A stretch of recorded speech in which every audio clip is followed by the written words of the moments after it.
నమస్కారం, welcome to I dream. నేను విజిత. ప్రస్తుతం మనతో పాటు ఉన్నారు ఇస్కాన్ టెంపుల్ నుంచి ప్రణవానంద ప్రభుజీ గారు. వారు ముంబైలోని గోవర్ధనికో విలేజ్లోని ఆశ్రమంలో సేవ చేస్తూ వారి ప్రవచనాల ద్వారా కృష్ణతత్వాన్ని, కృష్ణుడి యొక్క లీలను మనకు తెలియజేస్తూ ఉంటారు. ఇప్పుడు ప్రభుజీతో మాట్లాడదాం. నమస్కారం గురుజీ. హరే కృష్ణ. నమస్కారం అండి. బాగున్నారా? బాగున్నాను ప్రభుజీ, మీరు ఎలా ఉన్నారు? బాగున్నా అండి. చాలా సంతోషంగా ఉంది ప్రభుజీ మీతో ఇలా కలవటం, మీతో మాట్లాడటం. ప్రభుజీ, కృష్ణతత్వం అంటుంటారు. అసలు కృష్ణతత్వం అంటే ఏంటి ప్రభుజీ? మీరు ప్రేమ గురించి విన్నారా? వినే ఉంటారు. విన్నాం. ప్రేమ, పరిపూర్ణమైన ప్రేమతత్వమే కృష్ణతత్వం అంటే. ఓకే. అయినా మూర్తీభవించిన ప్రేమ స్వరూపం, మూర్తీభవించిన ఆనంద స్వరూపం. భగవంతుడి గురించి మన శాస్త్రములలో సత్ చిత్ ఆనంద స్వరూపము అని భగవంతుడి గురించి అంటారనమాట. ఇప్పుడు చూడండి, కృష్ణుడి లీలలు ఎటువంటిది అని అంటే, ఎవ్వరు ఆయనని ఏ విధంగా ఆశ్రయించినా సరే ఆయనని అట్రాక్ట్ చేసేస్తారనమాట. ఆకర్షణ మనకి మన మన గ్రావిటీ అని అంటారు. మన భూమికి ఉంటుంది గ్రావిటేషన్ ఎనర్జీ. అది ఏం చేస్తుంది అని అంటే, పైకి ఏదైతే ఉంటుందో దాన్ని కిందికి లాగేస్తుంది అనమాట గ్రావిటీ వల్ల. అవును. కానీ కృష్ణుడు ఎలాంటి వాడంటే, ఎంత కింద పడిపోయిన వాడినైనా సరే పైకి లాగేస్తూ ఉంటాడు. అది ఆయన దగ్గర ఉండే శక్తి అన్నమాట.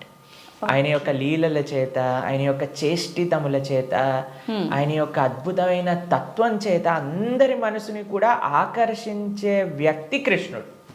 అయితే ఇప్పుడు చూడండి, చిన్నపిల్లల్ని బాలలీలలు చేసి ఆకర్షించారు. అటు చిన్నపిల్లవాడుగా ఉన్నప్పుడు గోపికలందరినీ కూడా ఆయన ఆశ్రయించారు. దాని తర్వాత పెద్దగా అయ్యాడనుకోండి, మిగతా వాళ్ళందరూ తన యొక్క ఫ్రెండ్స్, తర్వాత ఇంకా యంగ్ గోపీస్ అందరూ కూడా కృష్ణుడిని ఆశ్రయించగలిగారనమాట. దాని తర్వాత కంసాదులందరూ కూడా కోపంతో అయినా సరే నిరంతరం కృష్ణుడి గురించే ఆలోచిస్తూ ఉండేవారు, కృష్ణుడితో గురించే ఆలోచిస్తూ ఉండేవారు. మిగతా భక్తులు, నారదాది భక్తులందరూ కూడా ప్రేమతో కృష్ణుడిని ఆశ్రయించారు. అర్జునుడు లాంటి వాళ్ళు ఫ్రెండ్షిప్తో కృష్ణుడిని ఆశ్రయించారు. కాబట్టి ఏ విధంగా చూసినా సరే అందరినీ కూడా తన యొక్క మ్యాజిక్లో పెట్టేసేవాడు అనమాట కృష్ణుడు అని అంటే. కృష్ణతత్వం మనకి అన్నిటికంటే పరిపూర్ణమైన తత్వము అని చెప్తారు భగవద్ అవతారములలో. మనకి భాగవతం చెప్తుంది, సాక్షాత్గా అన్ని అవతారముల యొక్క ఏదైతే మూల కారణం ఉందో అది కృష్ణతత్వం అని కూడా మనకి చెప్తారు శ్రీమద్ భాగవత ప్రమాణంగా మనం చూస్తే. ఓకే.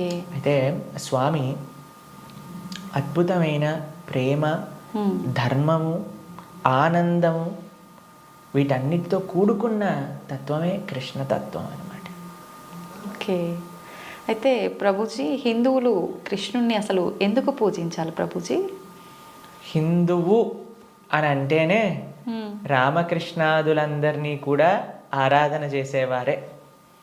సనాతన ధర్మానికి ఒక మూల స్తంభం, లేదా ఒక విధంగా చెప్పాలి అని అంటే సనాతన ధర్మానికి ఒక అన్నిటికంటే ముఖ్యమైన గ్రంథం మనకి భగవద్గీత. కృష్ణుడిని గీతాచార్యుడు అని అంట. కృష్ణం వందే జగత్ గురుం. మనందరికీ గురువు ఎవరు అని అంటే అది శ్రీకృష్ణుడే. గీత ద్వారా అసలు హిందూ అని అంటే ఏంటి, సనాతన ధర్మానికి చెందినవారు అని అంటే ఏంటో తెలుసా అండి? మనకి భగవంతుడి పైన నమ్మకం ఉంటే మనం హిందువులం కాదండి, మనం సనాతన ధర్మానికి చెందిన వాళ్ళం కాదు. మన శాస్త్రముల పైన నమ్మకం ఉంటే మన హిందువులం అవుతాం. చాలా మంది అనుకుంటారు, మేము గుడికి వెళ్తామండి, మేము బొట్టు పెట్టుకుంటామండి, మేము భగవంతుడికి అగరబత్తి తిప్పుతామండి కాబట్టి మేము హిందువులం. Sorry sir, you are not Hindu. మనం ఎప్పుడైతే గీత, భాగవత, రామాయణాదులు అన్నిటినీ కూడా ఒప్పుకుంటాం అప్పుడు మనం హిందువులు అవుతాం అన్నమాట. ఎందుకంటే మనకి భగవంతుడి గురించి ఎలా తెలిసిందండి? మీ కృష్ణుడు ఉన్నాడు అని ఎలా తెలిసింది? భాగవతం నుంచి తెలిసింది. రాముడు ఎలా ఉన్నాడు అని తెలిసింది రామాయణం నుంచి తెలిసింది. మనం రామాయణము, భాగవతము, భగవద్గీత, ఉపనిషత్తులు, వేదములు వీటిని ఒప్పుకున్నప్పుడే మనం భగవంతుడికి నమ్ముతాము అని మనకి ఆచార్యులు చెప్తారనమాట. కాబట్టి ఆస్తికత అని అంటే గ్రంథములపైన నమ్మకం పెట్టడం, మన శాస్త్రములపైన నమ్మకం పెట్టడం, మన ఆచార్యులపైన నమ్మకం పెట్టడం. కాబట్టి మనందరికీ ఎవరైతే కృష్ణుడు భగవద్గీతలో ఒక విషయం చెప్తారు, ఏంటో తెలుసా అండి? అహం బీజ ప్రదాపిత అని అంటారు. మనందరికీ తండ్రి ఆయనే. మనందరం కూడా మమై వాంసో జీవలోకే జీవభూత సనాతన అని అంటారు గీతలో. మనందరం కూడా కృష్ణుడి యొక్క అంశములు, చిన్న tiny part and parcels of Krishna అని అంటారు. అంటే మీకు ఎక్స్ప్లెయిన్ చేయాలి అని అంటే, ఒక పెద్ద బంగారపు ముద్ద ఉందనుకోండి, 1 కేజీ బంగారపు ముద్ద ఉంది, మీకు ఒక ఉంగరం చేయించుకోవాలి అని అందనుకోండి, దాంట్లో కొద్ది బంగారం తీసి మనం ఉంగరం చేయిస్తాం. అవును. కృష్ణుడు ఆ బంగారపు ముద్ద లాంటి వారనమాట, మనమేమో చిన్న చిన్న ఉంగరం లాంటి వాళ్ళం అనమాట. కాబట్టి మనకి కృష్ణుడికి ఉండే సంబంధం ఏంటి అని అంటే, జీవేర స్వరూపహోయ్ కృష్ణేర నిత్యదాస్. మనందరం భగవంతుడి యొక్క దాసులం, భగవంతుడికి సేవకులం అనమాట. కాబట్టి ఆయన సేవ చేయకపోతే ఇంకా మనిషే కాదు కదండి. దుర్లభో మానుషో దేహో తదపి దుర్లభమర్థతం మనుష్యత్వం ముముక్షత్వం వైకుంఠ ప్రియదర్శనం. ఈ మానవ జన్మ లభించిందే భగవంతుని తెలుసుకోవడానికి. కాబట్టి ఆ భగవంతుడి ఆరాధన అనేది ప్రతి ఒక్కరూ తప్పకుండా చేయాలి. మన సనాతన ధర్మంలో కృష్ణ రామ ఆ యొక్క సేవ, వాళ్ళ యొక్క తత్వాలను మనం శ్రవణం చేయటం, వాళ్ళకి సేవ చేయటం అనేది చాలా ముఖ్యం. కాబట్టి ప్రతి ఒక్కళ్ళు కూడా చక్కగా కృష్ణుని ఆశ్రయించాలి, కృష్ణుడి యొక్క భక్తి చేయాలి. ఓకే. అయితే ప్రభుజీ, కృష్ణుడిని ఆరాధించాలంటే కృష్ణుడి విగ్రహం అనేది మనం ఇంట్లో పెట్టుకొని ఆరాధించాల్సి ఉంటుందా గురూజీ? అసలు ఎందుకు పెట్టుకోవాలి కృష్ణుడి విగ్రహాన్ని? కృష్ణుడి యొక్క విగ్రహం ఎందుకు పెట్టుకోవాలి అని అంటే, మనం మీకు ఒక విషయం చెప్తానండి. మీకు చాలా ప్రేమ ఉన్ని వ్యక్తిలోని ఎవరైనా ఉన్నారనుకోండి, మీరు ఏం చేస్తారు? మా కాలేజ్లో మేము ఇంజనీరింగ్ చదువుకునేటప్పుడు చూసేవాళ్ళం అనమాట. ఎవరికైనా గర్ల్ ఫ్రెండ్ బాయ్ ఫ్రెండ్ ఉన్నారనుకోండి, వాళ్ళు ఏం చేస్తారు తెలుసా? స్క్రీన్స్ ఎవరిపైన వాళ్ళు ఫోటో పెట్టుకునేవారు అనమాట. అదేం అడుగుని, అరే వీళ్ళెవరు అంటే, వీళ్ళు నా గర్ల్ ఫ్రెండ్, వీళ్ళ బాయ్ ఫ్రెండ్ అని చెప్తూ ఉండేవారు. తర్వాత మేము ఎప్పుడైనా వాళ్ళకి రూమ్కి వెళ్ళాం అనుకోండి, రూమ్లో కూడా వాళ్ళ ఫోటోలు ఉండేవి. దాని తర్వాత ఎక్కడ పర్సులో చూసాను, పర్సులో కూడా వాళ్ళ ఫోటో ఉండే. మనం ఎవరినైతే ప్రేమిస్తామో వాళ్ళ యొక్క చిహ్నాలతో మన అందరినీ నింపేసుకుంటూ ఉంటాం కదండి. అవును ప్రభుజీ. కాబట్టి మనం భగవంతుడిని ప్రేమిస్తున్నాము అన్నప్పుడు భగవంతుడి యొక్క అవే మన దగ్గర ఉండాలన్నమాట. ఇప్పుడు చూడండి, మేము స్వామి ఆరాధకులం. మా స్క్రీన్ సేవర్లో చూడండి, మీకు కృష్ణుడు కనిపిస్తాడు, పార్థసారథి. ఇక్కడ లోపల తీసిన మా ఆచార్యులు కనిపిస్తారు. కాబట్టి ఎక్కడ ఉన్నా సరే కృష్ణుడితో మనం నింపేసుకుంటాం అనమాట. కృష్ణుడు మనకి ఎల్లప్పుడూ గుర్తుండాలి. చాలామంది అంటారు, ప్రభుజీ మాకు కృష్ణుడు గుర్తు రావాలి, రోజంతా మేము కృష్ణ స్మరణలో ఉండాలి అని అంటే, భగవంతుడి యొక్క నామం జపం చేయటం, భగవంతుడిని ఆరాధన చేయటం అనేది చాలా ముఖ్యం. ఓకే. కాబట్టి ప్రతి ఒక్కళ్ళు చాలామంది భయపడిపోతూ ఉంటారు, ప్రభుజీ ఇంట్లో విగ్రహం పెడితే ఆయనకి 3 పూట్ల నైవేద్యం పెట్టాలా అని అంటే, మరి స్వామి మనకి తినడానికి తిండి ఇచ్చింది, మీకు శరీరం ఇచ్చింది, పీల్చడానికి గాలి ఇచ్చింది, చూడడానికి కన్నులు ఇచ్చింది, శక్తినిచ్చింది, మనసునిచ్చిందేమో ఆయనకు పెట్టడానికి మనకి పెద్ద బాధ. ఆయన నుంచి అన్ని వాడుకోవడానికైతే అప్పుడేం అడగట్లేదు, ప్రభుజీ మేము ఇంత వాడేసుకుంటున్నాం కృష్ణుడి దగ్గర నుంచి అని ఎవరు అడగాల్సిన అవసరం లేదు. కానీ కృష్ణుడికి ఇచ్చేటప్పుడు మాత్రం 3 పూటలా పెట్టాలా అండి నైవేద్యము అని అడుగుతారు. నిజంగా అలా పెడితేనే కృష్ణ పరమాత్ముడు మనందరినీ అనుగ్రహిస్తాడా ప్రభుజీ? మీరు ఒక్క విషయం చెప్తానండి. మీ ఇంటికి ఒక గెస్ట్ని తీసుకొచ్చారు, ప్రభుజీ గెస్ట్కి 3 పూట్ల పెడితేనేనా అండి ఆయన పట్ల ప్రేమ ఉన్నట్టు? ఆయన ఉపవాసం ఉంటే నాకేముందండి, ఆయన వచ్చి అక్కడ ఉన్నాడు, ఆయనంతా ఆయన ఉంటాడు, ఆయనకి ఏదైనా ఆకలేస్తూ వండుకొని తినమనండి అని అంటారండి గెస్ట్ని ఎవరినైనా? లేదు ప్రభుజీ. రాగానే మీరు ఇప్పుడు నేను రాగానే నన్ను టీ తాగుతారా కాఫీ తాగుతారా అని అడిగారా? అవును ప్రభుజీ. మరి అడగకుండా పర్వాలేదులే ఈయన వచ్చాడు కదా, ఈయన ఇష్టం ఉన్నట్టు ఈయనని కూర్చొని, ఈయననే మైక్ సెట్టింగ్ చేసుకొని, ఈయననే షూటింగ్ చేసుకొని వెళ్ళిపోని ఇవ్వండి అంటారా? లేదు ప్రభుజీ. కాబట్టి మనం ప్రేమతో భగవంతుని పిలిచినప్పుడు, భగవంతుడు వచ్చినప్పుడు ఆయనకి సేవ చేసే బాధ్యత కదండి మనకి. అవును. ఆయనకేం కావాలని కాదు, కానీ మనకు ఆయన పట్ల ఉండే ప్రేమను వ్యక్త చేసుకోవడానికి మనం సేవ చేసుకోవాలి. ఇప్పుడు ఆయనకి రావాల్సిన అవసరం ఏముందండి? మీరు ఇందాక అన్నారు, ప్రభుజీ మీరు వచ్చినందుకు చాలా సంతోషమైంది అని. కాబట్టి మనము మనలాంటి ఏదో చిన్న వ్యక్తి ఒకళ్ళ దగ్గరికి వెళ్తేనే మనం సంతోషపడుతున్నామే. అఖిలాండ కోటి బ్రహ్మాండ నాయకుడు మన ఇంటికి వచ్చాడు ఒక విగ్రహ రూపంలో మన సేవ స్వీకరించడానికి అని అంటే, ఎంత ఆనందంతో మనం స్వామిని స్వీకరించాలి చెప్పండి, ఎంత విశేషంగా స్వామిని ప్రేమించాలి చెప్పండి. అవును ప్రభుజీ. మన ఇంట్లో భగవంతుడు అంటే ఒక వ్యక్తి, ఆయన మన దగ్గరికి వచ్చారు, మనం పిలిచి నమ్మకంతో వస్తే అక్కడ ఉంటాడు. కృష్ణ అనగానే స్వామి అక్కడ ఉన్నారు. ఇప్పుడు మనం ఏం చేస్తాం, భగవంతుడి యొక్క పూజ అంటే పెద్ద ఏదో వీళ్ళు అనుకుంటారు ఒక ఎక్స్ట్రా బాధ్యత మా తలపైన వేసేస్తారని. కాదండి, ఈజీ. ఇప్పుడు నేను వచ్చాక మీరేమన్నారు, రండి కూర్చోండి, నీళ్లు తాగుతారా, ఏదన్నా తీసుకుంటారా, అంతే భగవంతుడి ఆరాధన. స్వామి వచ్చావా, తర్వాత కూర్చోబెట్టడం, ఆసనం సమర్పణ చేయటం, తర్వాత అర్ఘ్య పాద్య ఆచమనీయాదులు ఇవ్వటం. తర్వాత మీరు ఇంటికి గెస్ట్ వచ్చారనుకోండి, అయ్యా వాష్రూమ్ యూస్ చేస్తారా, స్నానం చేసి రండి, ఫ్రెష్ అప్ అవ్వండి అంటారు కదా, స్వామికి స్నానం చేయించటం. దాని తర్వాత ఏం చేస్తారు, చక్కగా వస్త్రాలు ఇస్తారు, టవల్ ఇస్తారు, చూసుకోవడానికి వస్త్రాలు వేస్తారు. అయ్యా హాయిగా కూర్చోండి, మీకు భోజనం తయారు చేసి వచ్చాం, చక్కగా రండి, టిఫిన్ చేయండి, భోజనం చేయండి అని చెప్తాం. భగవంతుడికి నైవేద్యం పెట్టడం, అంతే పూజ అంటే. ఇంట్లో కంగారు పడిపోయి అయ్యా మా ఇంట్లో కృష్ణుని తెచ్చుకుంటే మేము ఏమేం చెయ్యాలి, మా సమయం అంతా పోతుందా. ఎంత చేశామని కృష్ణుడు చూడడు, ప్రేమతో చేశామా లేదా. పత్రం పుష్పం ఫలం తోయం యోమే భక్తా ప్రయచ్చతి. భక్తితో కానీ మనం పెడితే అది స్వామి తప్పకుండా స్వీకరిస్తారు. కానీ పెట్టాలి. చాలామంది విగ్రహాన్ని తెచ్చుకొని పూజ చేయాలన్నమాట. అలా ఉండకూడదు. మనం స్వామిని తెచ్చుకున్నప్పుడు మంచిగా ఆరాధన చేయాలి, ప్రేమతో పూజ చేయాలి.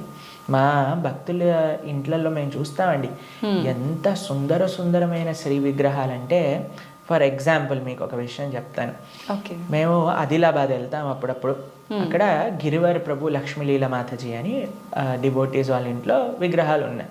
వాళ్ళు ఎంత బాగా చేస్తారు, ప్రొద్దున పూట లేవంగానే స్వామికి చక్కగా వాళ్ళు ఉయ్యాల్లో పడుకోబెడతారనమాట రాత్రిపూట. అయితే పడుకునే ముందు ఏం చేస్తారు తెలుసా అండి, వాళ్ళు చక్కగా కాళ్ళు ఒత్తుతారు స్వామికి. కాళ్ళు ఒత్తి చేతులకి మాలిష్ చేసి తర్వాత పడుకోబెడతారు. అన్ని అలంకరణలు తీసేసి నైట్ డ్రెస్ వేసినట్టుగా పడుకోబెడతారు. పడుకొని ఇప్పుడు చలికాలం అనుకోండి, ఒక చక్కటి రజాయి షాల్ కూడా కలిపి పెడతారనమాట. ప్రొద్దున పూట లేస్తారు. లేపాక చిన్నపిల్లవాడిని ఎలా మనం కూర్చోబెట్టి ఆయనను రెడీ చేసి ఎలా అయితే చేస్తామో అలా కూర్చోబెట్టి స్వామికి అలంకరణ చేసి, పిల్లలందరూ వాళ్ళ ఇంట్లో 3 పిల్లలు ఉన్నారనమాట. 3 పిల్లలు వచ్చి భగవంతుడికి ఆరతి చేస్తారు. అమ్మ నాన్న అందరూ ఇంటిల్లిపాది భగవంతుడి యొక్క సేవ చేసుకుంటారు. మీకు ఒక విషయం చెప్తా, a family that praise together stays together. మనం అన్నీ చేస్తామండి. ఇంటిల్లిపాది అందరిని తీసుకొని సినిమాకి వెళ్ళొచ్చు, ఇంటిల్లిపాది అందరిని తీసుకొని హోటల్కి వెళ్ళొచ్చు, ఇంటిల్లిపాది అందరిని తీసుకొని పార్క్కి వెళ్ళొచ్చు. అయినా సరే మాకు ఫోన్ చేసి చెప్తున్నాం, ప్రభుజీ మా ఇంట్లో ఎవరు మమ్మల్ని అండర్స్టాండ్, పిల్లలు మాటినట్లేదు ప్రభుజీ, ఈయన గారు మాటినట్లేదు ప్రభుజీ, ఆవిడ మాటినట్లేదు ప్రభుజీ, తలనొప్పి వస్తుంది ప్రభుజీ. నేనంటే అమ్మ మీరు సినిమాకి తీసుకెళ్తున్నారు, సీరియల్ చూపిస్తున్నారు, పార్క్కి తీసుకెళ్తున్నారు, రెస్టారెంట్కి తీసుకెళ్తున్నారు, ఎప్పుడైనా మీరు నలుగురు కలిసి ఒకటేసారి భగవంతుడికి పూజ చేశారా? నలుగురు కలిసి నియమంగా ప్రతి వారం మేము గుడికి వెళ్తామండి, ప్రతి వారం మేము గోసేవ చేయడానికి వెళ్తామండి అని ఎవరైనా చేస్తున్నారా అంటే, లేదండి మా ఆయన గారు గుడికి రాదండి, నేను ఒక్కనే వెళ్తానండి, మా ఆవిడ గారు పూజ చేయరండి, నేను ఒక్కనే పూజ చేస్తానండి, మా పిల్లలు ఆడుకోవడానికి వెళ్తారు. ఏవైతే చేయకూడదో అన్ని నలుగురు కలిసి చేస్తున్నారు, ఏదైతే పని చెయ్యాలో కలిసి చేయట్లేదు కదా. మేము అన్నాం వాళ్ళకి, ఒక నెల రోజులు కలిసి మీరు ఆలయానికి వెళ్ళండి, నెల రోజులు కలిసి గోశాలకు వెళ్ళి గోసేవ చేయండి, ఒక నెల రోజులు కలిసి ఒక 5 నిమిషాలైనా సరే భగవంతుడు ముందు ప్రార్థన చేయండి అంటే, నెల రోజుల తర్వాత మాకు ఫోన్ చేశారు. ఫోన్ చేసి ప్రభుజీ ఇప్పుడు మేము ఇంతకు ముందు కంటే చాలా ప్రశాంతంగా ఉన్నాం, ఇంతకు ముందు కంటే చాలా మార్పు మా జీవితాల్లో వచ్చింది. కాబట్టి మేమన్నా ఇలానే చేస్తూ ఉండండి, ఇంకా శాంతి మీ ఇంట్లో పెరుగుతుంది. కాబట్టి మనకు ఒక కామన్ పాయింట్ కావాలి. ఆ కామన్ పాయింట్ మంచి సెంటర్ అయి ఉండాలి, అది భగవంతుడు. భగవంతుని కేంద్రంగా పెట్టుకుంటే, ఇప్పుడు మన ఇంటికి కేంద్రం ఏంటండి, డైరెక్ట్గా ఇంట్లో నుంచి రాగానే ఫస్ట్ మహావిశ్వరూప దర్శనం, పెద్ద ఎల్సిడి స్క్రీన్ టీవీ కనిపిస్తుంది మనకి. అవును ప్రభుజీ. కాబట్టి టీవీ మనకి కేంద్రం అయిపోయింది. టీవీలో ఏం చూపిస్తారండి, ఆ చెత్త ఈ చెత్త తప్ప ఏం అవసరమైన విషయాలు ఏం చూపించరు, ఇలాంటి ప్రోగ్రాముల విషయం పక్కన పెడితే. కాబట్టి మనిషికి ఏది మంచిదో అది మనకి కేంద్రంగా ఉండాలి. ఇప్పుడు దురదృష్టవశాత్తు టీవీలు కేంద్రం అయిపోయాయి ఇంటికి. ఎంత పెద్ద టీవీ ఉంటే అంత గొప్ప స్టేటస్ నీది అని చెప్పుకునే వాళ్ళు కూడా తయారైపోయారు. మేము ఒక భక్తుల ఇంటికి వెళ్ళాం. జనరల్గా భక్తుల ఇంట్లలో టీవీలు చూడం మేము ఎప్పుడు కూడా. వాళ్ళు టీవీలు తీసేసి ఎక్కడైతే టీవీ ఉండాలో అక్కడ ఆలయం ఉంటుంది. మా ఇంట్లో కూడా టీవీ ఉండదండి. మా ఇంట్లో హాల్లోకి వెళ్తే ఫస్ట్ కనిపించేది మీకు మా పూజా గది, మా ఆరాధన మూర్తులు అన్నీ కూడా కనిపిస్తూ ఉంటాయి అన్నమాట. డెలిబరెట్లీ మేము అసలు టీవీ పెట్టలేదు హాల్లో, ఎందుకంటే అందరికీ కేంద్రం భగవంతుడు ఉండాలి అట్లీస్ట్ అని. కాబట్టి భక్తుల ఇంట్లలో ఎక్కడైతే టీవీ మెయిన్ ప్రదేశం ఉంటుందో అక్కడ తప్పకుండా పూజ రూమ్ ఉంటుంది. కానీ ఈ భక్తుడి ఇంట్లో మాత్రం పెద్ద టీవీ ఉందన్నమాట. ఓకే. అయితే నేను అడిగి ఆశ్చర్యపోయాను, అరే టీవీ ఏముంది ప్రభుజీ ఒకసారి వెనకాల చూడండి అనగానే ఏం వైర్ లేవు, ఉత్తి టీవీ అలా పెట్టిండారనమాట. అయితే నేను అన్నాను ఏమైంది, ఎందుకు అలా పెట్టారు అంటే ప్రభుజీ అందరు అంటున్నారు టీవీ ఒక స్టేటస్ సింబల్ అయిపోయింది, మీ ఇంట్లో టీవీ లేదా, మీ ఇంట్లో టీవీ లేదా, మీ ఇంట్లో టీవీ లేదా అన్నందుకు వాళ్ళ కోసం అని పెట్టేశాను ప్రభు, కానీ వైర్లు పెట్టలేదు, ఉత్తి టీవీ పెట్టానని చెప్పారనమాట. Okay, super Prabhuji. కాబట్టి ఇప్పుడు చూడండి, మన జీవితంలో దేన్ని మనం చూస్తూ ఉంటే, దేన్ని మనం వింటూ ఉంటే, దేని గురించి మనం మాట్లాడుకుంటూ ఉంటే, దేని గురించి మనం తలుస్తూ ఉంటే అలా మన మనసు అయిపోతుంది. ఓకే. మీరు చెడు విషయాలు వింటూ, చెడు కార్యక్రమాలు చూస్తూ, అనవసరమైన అక్కర్లేని గొడవలు, మన ఇల్లు ఎంత ప్రశాంతంగా ఉన్న సీరియల్లో మనం గొడవలు చూస్తూ ఉంటే ఆ గొడవలు మన ఇంట్లోకి కూడా వస్తాయి ఒక రోజున. ఎందుకంటే అదే కదండి మన మనసులో దింపేది, అదే కదా మన మనసులో అంత నాటుకుపోయేది. నేను చిన్న చిన్న పిల్లల్ని చూస్తాం, అప్పుడప్పుడు విచిత్రమైన స్లాంగ్లో మాట్లాడతారు. ఓయ్ ఏంట్రా ఇది ఎక్కడ పట్టుకున్నావు నువ్వు అని అంటే, ఆ సినిమాలో అలా మాట్లాడా హీరో. ఓకే. మేము స్కూల్లో చదువుకుంటున్నప్పుడు మాకు గుర్తుందనమాట, ఒకసారి మేము ఒక బర్త్డే పార్టీకి వెళ్ళినప్పుడు మా ఫ్రెండ్ ఇలా షర్ట్ టక్ చేసుకుంటారు కదా, ఒకవైపు వదిలేశాడు అనమాట, ఒకవైపు టక్ చేసుకున్నాడు. నేను రే నువ్వు ఇంకో వైపు టక్ చేసుకుంటా మర్చిపోయావురా అని అంటే, అది కాదు ఇప్పుడు ఇది లేటెస్ట్ ఫ్యాషన్ అని అన్నారు. ఎక్కడ చూసావు నువ్వు అని అంటే, సినిమాలో చూసాను. కాబట్టి ఏదైతే చూస్తామో మనం దాన్ని అనుకరిస్తాం, ఏదైతే వింటామో అదే మనం అనుకరిస్తాం. కాబట్టి మేం చెప్పేది జనాలకి ఏంటి అంటే, మంచిని చూడండి, మంచిని వినండి కదా, మంచి విషయం గురించి ఆలోచించండి. భగవంతుడి కంటే మంచి విషయం ఏముందండి ఈ ప్రపంచంలో? అవును. కాబట్టి మన ఇంట్లో మంగళకరంగా ఉండాలి అని అంటే, ఎక్కడ చూసినా భగవంతుడి గురించి ఉండాలి, ఇక్కడ చూసినా భగవత్ స్పృహ అనేది మనకు కలగాలి. మా ఇంటికి వచ్చిన వాళ్ళందరూ ఏమంటారో తెలుసా అండి, ఈ ఇల్లుకి ఉత్తి గోపురం తక్కువ, ఆలయమే సాక్షాత్తుగా అని అంటారు.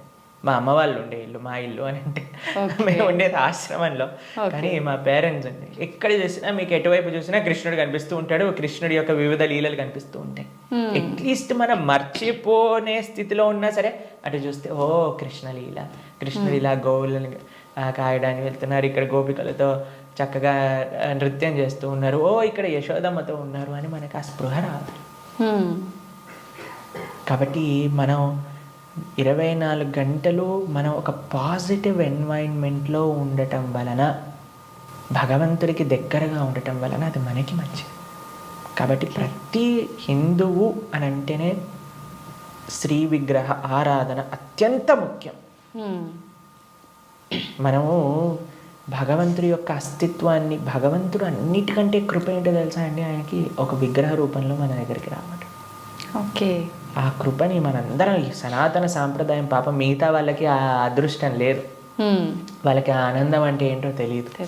కానీ మన సాంప్రదాయంలో ఆ విగ్రహ ఆరాధన, ఆ సేవ, భగవంతుడికి ఆ ప్రేమపూర్వకమైన సేవ చేస్తే అండి, అసలు దానికంటే గొప్ప ఆనందం ఈ ప్రపంచంలో ఇంకొకటి లేదు. కాబట్టి అటువంటి అదృష్టాన్ని మనం వదిలేసి పూజ చేయాలా, పూజ ఎందుకు చేయాలి, పూజ చేస్తే 3 పూట్ల నైవేద్యం పెట్టాలా, పూలు తీసుకొని రావాలా, మాల కట్టాలా, బట్టలు వేయాలా, అయ్యో రామ, మాకు ఇలాంటి ప్రశ్నలు ఇస్తే మాకు చాలా బాధేస్తుంది అనమాట. ఎందుకంటే మన పెద్దలందరూ, మన ఆచార్యులందరూ, మన గురువులందరూ భగవంతుడి యొక్క ఆరాధన ఎలా చెయ్యాలి, ఎంత బాగా చెయ్యాలి అని జీవితం యొక్క గోల్ భగవంతుడి ఆరాధన కోసం పెట్టేస్తే, భగవంతుడి యొక్క శ్రీమూర్తులను కాపాడటంలో పెట్టేస్తే, మనం మాత్రం ఇప్పుడు మోడర్న్ డే 21st సెంచరీ హిందువులు పూజ చేయాలా అని అడిగే స్థితిలోకి వచ్చేస్తాం. కాబట్టి వెరీ అన్ఫార్చునేట్. పూజ చేస్తున్నాము అంటే చాలా వరకు భయం ఒకటి మొదలైంది ప్రభుజీ అందరిలో, ఏం చేస్తే ఏం తప్పు అవుతుందో, దానివల్ల మాకేమన్నా మళ్ళీ అపచారం జరుగుతుందో, ఇట్లాంటి భయాలు ఎక్కువైపోయినాయి ప్రభుజీ. అదే కదా, ఎందుకంటే మనం దేవుడితో బిజినెస్ చేయాలి అని ప్రయత్నిస్తున్నాం కాబట్టి, బిజినెస్ ట్రాన్సాక్షన్స్లో ఏదైనా తప్పు రాసాం అనుకోండి అయిపోయానంటే, బిజినెస్ ట్రాన్సాక్షన్స్లో ఏదైనా తప్పు చేసాం అనుకోండి, ఎందుకంటే వీడు ఏం ఆలోచిస్తున్నాడు, ఇప్పుడు నేను ఇది ఇలా చేస్తే దేవుడు నాకు అది అలా ఇవ్వాలి, అయ్యా నువ్వు నాకు 1 కోటి రూపాయలు ఇస్తే నేను నీకు 10 కొబ్బరికాయలు కొడతాను. ఏంటి దేవుడు మీకు 1 కోటి రూపాయలు ఇస్తే మీరు 10 కొబ్బరికాయలు కొడతారా? దేవుడికి ఎంత పెద్ద దానం ఇస్తున్నాడు చూడండి దేవుడికి. అసలు ఇలా తయారైపోయాం కదండి. మనకి ఏం అవసరం లేదు, ప్రేమ మనకు అవసరం లేదు భగవంతుడి పట్ల.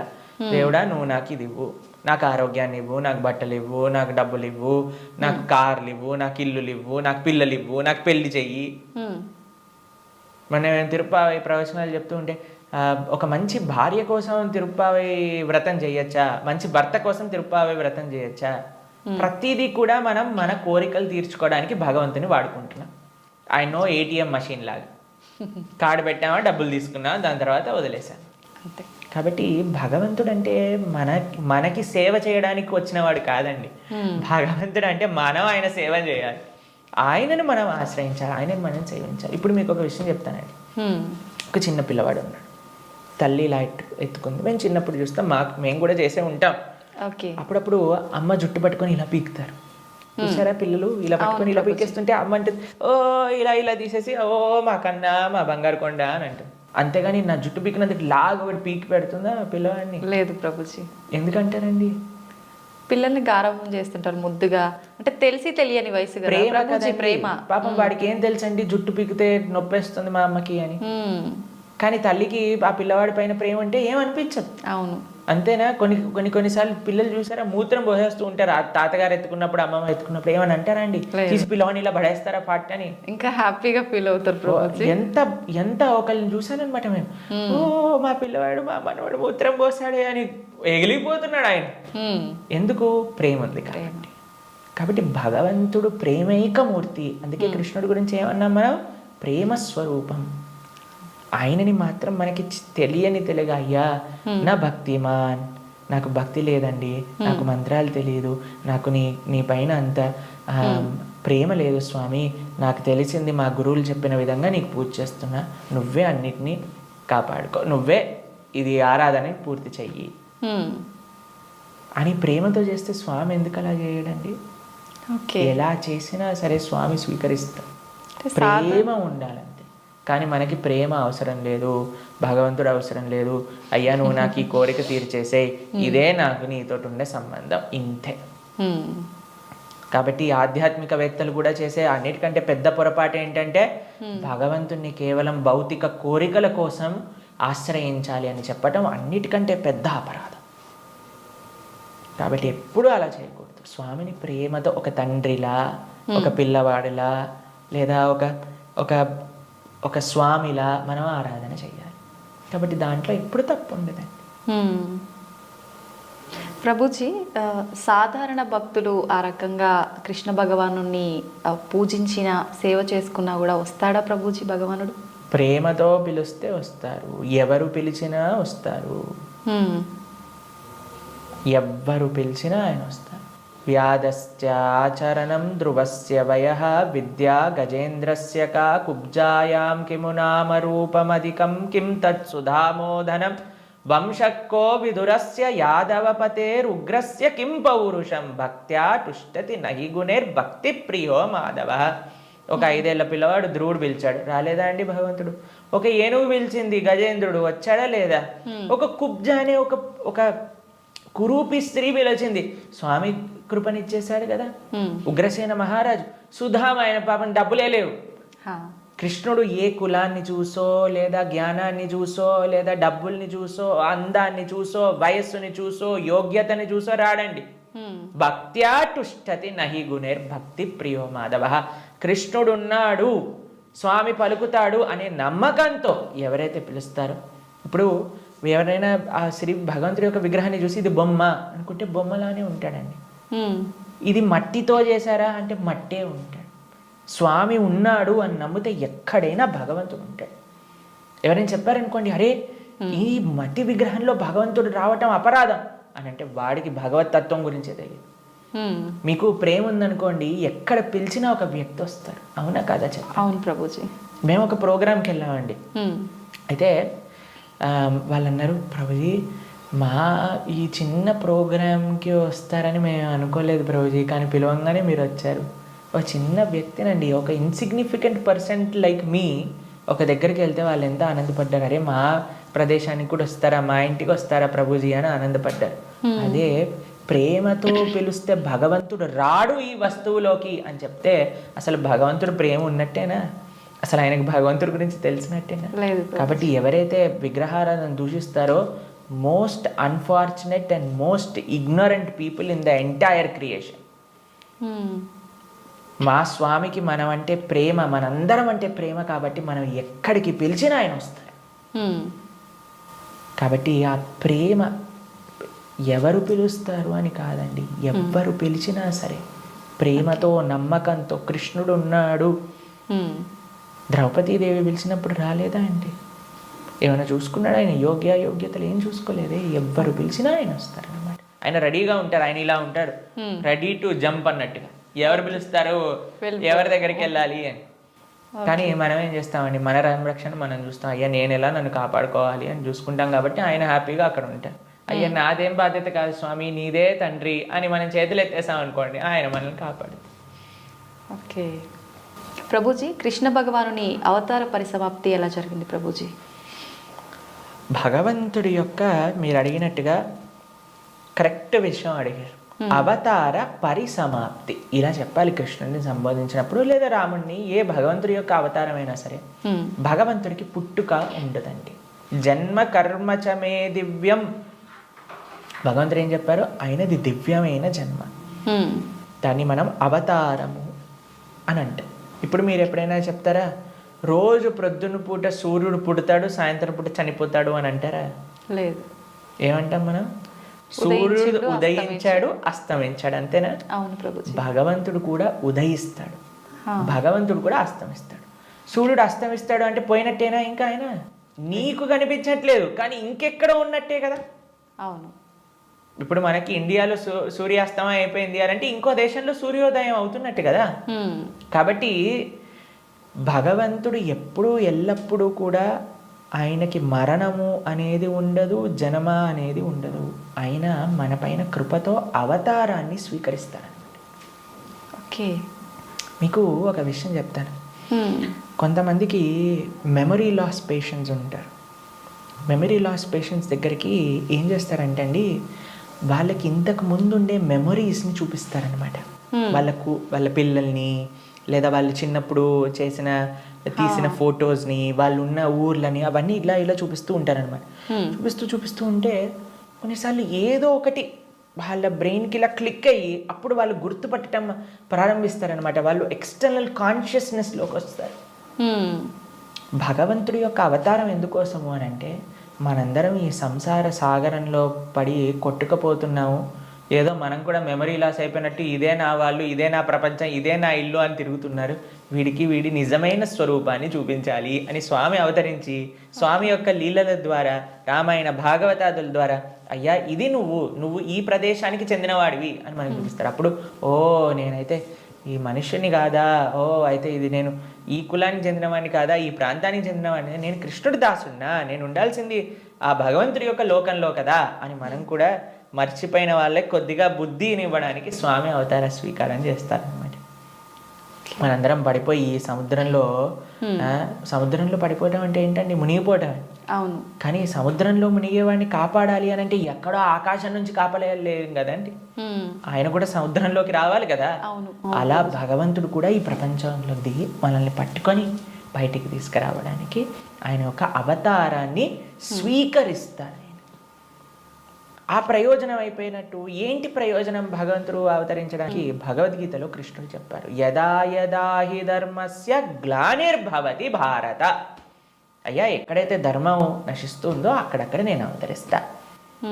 పవిత్రానాయ సాధూనాం వినాశాయ చతుష్కృతాం ధర్మ సంస్థాపనార్థాయ సంభవామి యుగే యుగే.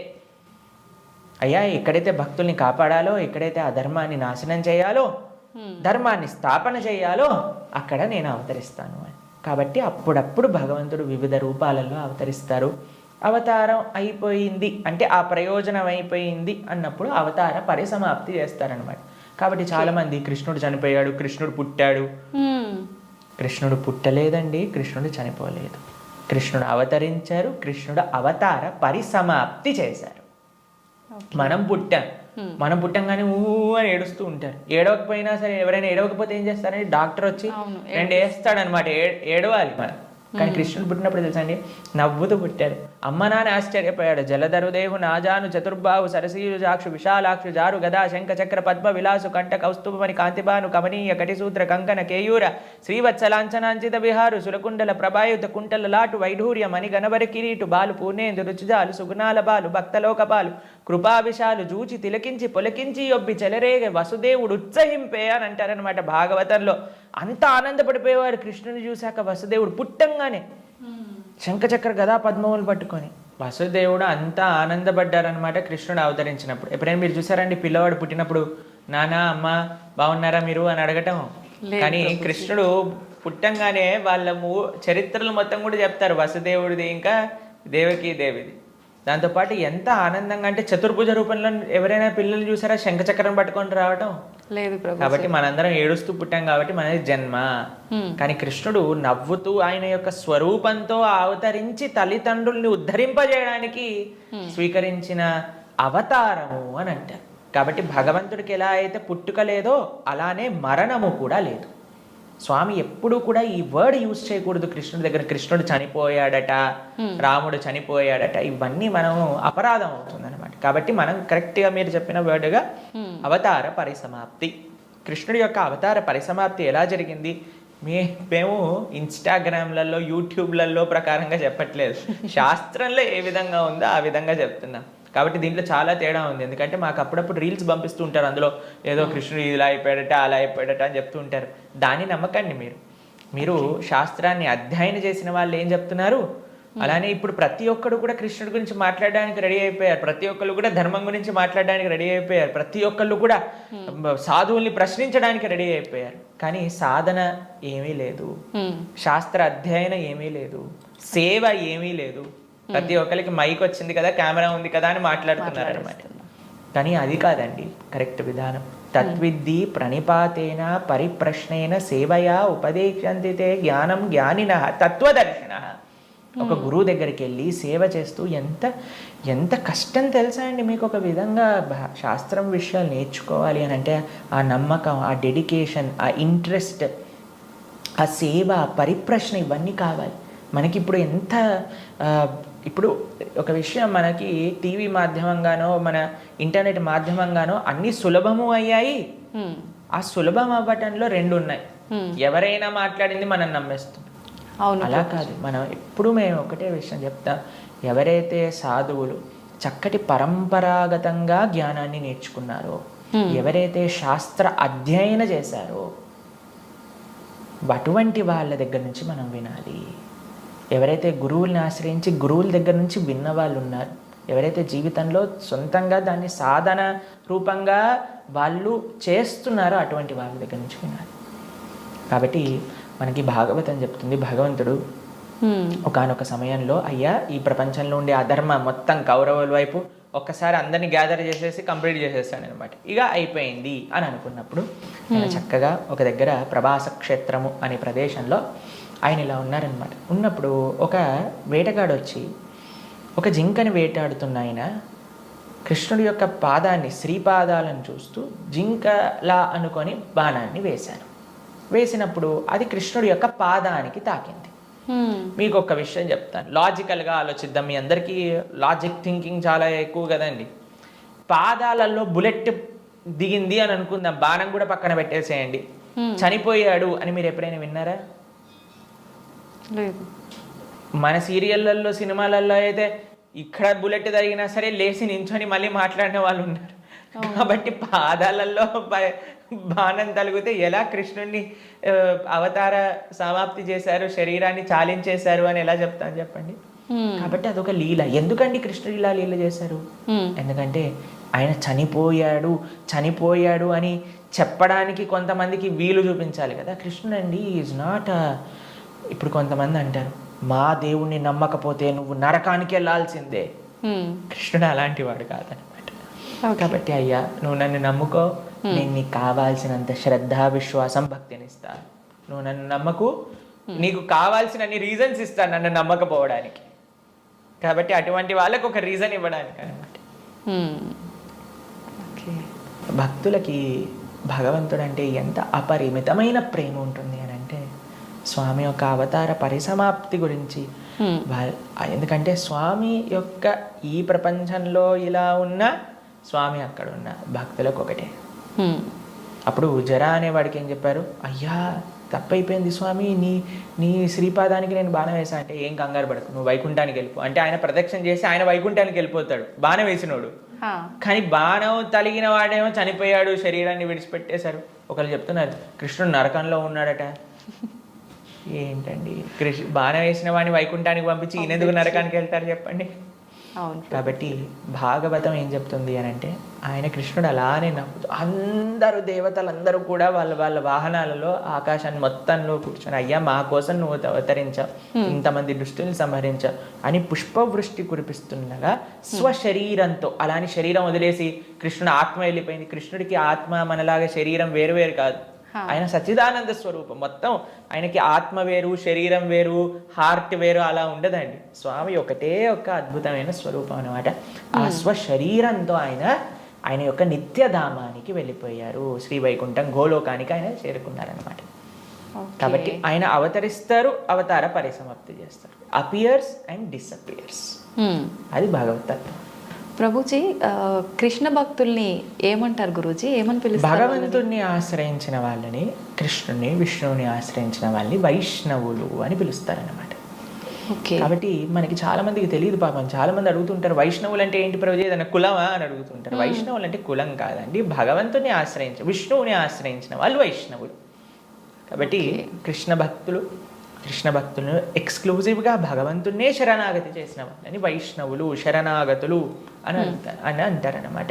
ప్రపన్నులు అని అంటారు, ముముక్షువులు అని అంటారు. కాబట్టి మనం భగవంతుని ఆశ్రయించిన వాళ్ళని వైష్ణవులు, కృష్ణ భక్తులు అని మనం వ్యవహరిస్తూ ఉంటాం అనమాట. స్వామి నీవే తప్ప ఇతప్పరం బెరుగని, స్వామినే ఆశ్రయించి జీవితాన్ని స్వామి కోసమే సమర్పణ చేసి గజేంద్రుడు ప్రార్థన చేశారు కదండి. ఆ విధంగా స్వామికి మాత్రమే స్వామి దివ్య శ్రీచరణాలకు శరణాగతి చేసిన వాళ్ళని వైష్ణవులు అని అంటారు. ఓకే. అయితే ప్రభుజీ, కృష్ణుణ్ణి ఒక్కొక్కరు ఒక్కొక్క రకంగా పిలుచుకుంటారు. అసలు నిజంగా కృష్ణుని ఏమని పిలుస్తారు గురు? సాంకేత్యం పారిహాసం సోహం హేళనమేవ వా వైకుంఠనామగ్రహణం అశేషాకహరం విదుహు. అయ్యా ప్రభుజీ, మీరు మంటని ముట్టుకుంటే ఏమవుతుంది అని అంటే, ఎవరు ఏ విధంగా మంటని ముట్టుకున్నా కాలుతుంది. అలానే కృష్ణుని ఎవరు ఏ విధంగా పిలిచినా సరే వాళ్ళకి ఫలితం వస్తుంది అనమాట. సాంకేత్యం పారిహాసం స్తోహం హేళనమేవ జోగ్గా చూడు హరే కృష్ణ వాడు వెళ్తున్నాడు అన్నా సరే, కృష్ణనామం అన్నాడా వాడికి ఆ ఫలితం దొరుకుతుంది అనమాట. వీళ్ళు హరే కృష్ణ వాళ్ళు పుస్తకాలు డిస్ట్రిబ్యూట్ చేస్తుంటారు రోడ్డు పైన అని కోపంగా అన్నా కృష్ణుడు అని చెప్పాను కదా, పని చేస్తుంది అనమాట. ఏ విధంగా మందు లోపలికి వెళ్ళినా సరే పని చేసినట్టుగా స్వామిని ఎవరు ఏ విధంగా ప్రేమించినా సరే, మనం భగవంతుని ఎలా పిలవాలి అని మీరు అడిగారు కదా, ఎలా పిలిచినా ఫలితం ఇచ్చేవాడి యొక్క నామం అయితే ప్రేమతో పిలిస్తే ఇంకేం జరుగుతుంది చెప్పండి. అసలు ఇంకా మంచి అద్భుతంగా ఆ యొక్క భక్తి, ఆ యొక్క ప్రేమ, విశ్వాసంతో మనం ఎప్పుడైతే ఆ భగవంతుడి యొక్క నామాన్ని తీసుకుంటామో, కలో దోష నిదేరాజన్ అస్తి ఏకోన్ మహాన్ గుణాన్ కీర్తనాతేవ కృష్ణస్య ముక్త సంగ పరం బ్రజేత్. ఈ కలియుగంలో అన్ని దోషాలతో నిండిపోయింది. ఎక్కడ చూసినా సరే అండి, మాకు ఫోన్ చేసిన వాళ్ళందరూ ప్రభుజీ ఈ బాధ, ఆ బాధ, ఈ కష్టం, వాడు అలా చేశాడు, వీడు ఇలా చేశాడు, వీళ్ళు అలా మోసం చేశారు, వాళ్ళు అలా మాట్లాడుతున్నారు, వీళ్ళు ఇలా ఇబ్బంది పెడుతున్నారు, ఇదే అండి. ఎక్కడ చూసినా సరే, న్యూస్ చూసినా, టీవీ చూసినా, ఎక్కడైనా ఇదే కదండి అంతా కూడా. ఇక్కడ ఆ యుద్ధం జరుగుతుంది, ఇక్కడ ఈ యుద్ధం జరుగుతుంది, ఇక్కడ ఈ దొంగతనం అయింది, అక్కడ యాక్సిడెంట్ అయింది. ఎక్కడ చూసినా ఈ ప్రపంచంలో కష్టాలే అట. ఈ కష్టాలతో నిండిపోయిన ఈ ప్రపంచంలో నుంచి బయటపడాలి అని అంటే ఏకైక మార్గం ఏమిటి అని అంటే భగవంతుడి యొక్క నామస్మరణ. కేవలం భగవన్నామస్మరణ మాత్రమే మనల్ని తరింపజేస్తుంది ఈ ప్రపంచంలోంచి. అందుకే కృతేయ ధ్యాయతో విష్ణుం త్రేతాయాం యజతో మకై ద్వాపరే పరిచర్యాయాం కలో తత్హరికీర్తనం. ఈ కలియుగంలో శాస్త్రం ఇచ్చిన ఒక అద్భుతమైన ఔషధం ఏంటి అని అంటే భగవన్నామ స్మరణ. ప్రేమతో, మనస్సుతో ఆ భగవంతుడి యొక్క నామాన్ని స్మరించాలి. హరే కృష్ణ కృష్ణ కృష్ణ హరే హరే, హరే రామ రామ రామ హరే హరే. ఇది మహామంత్రం. అందుకే హరిర్నామ హరిర్నామైవ కేవలం నాస్తైవ గతిరన్యద అని చెప్పారనమాట శాస్త్రంలో. ఆ భగవంతుడి యొక్క నామస్మరణ తప్ప ఈ కలియుగంలో ఇంకొక మార్గం లేదు తరించడానికి అని కూడా మన శాస్త్రం చెప్తుంది. కాబట్టి ప్రేమతో, భక్తితో, శ్రద్ధతో, విశ్వాసంతో, నమ్మకంతో మనం భగవంతుడి యొక్క నామస్మరణ చేయాలి. ఓకే. అయితే ప్రభుజీ కృష్ణుడి విగ్రహం పెట్టుకుంటుంటారు చాలామంది. అసలు ఎందుకు పెట్టాలి గురూజీ కృష్ణుడి విగ్రహాన్ని?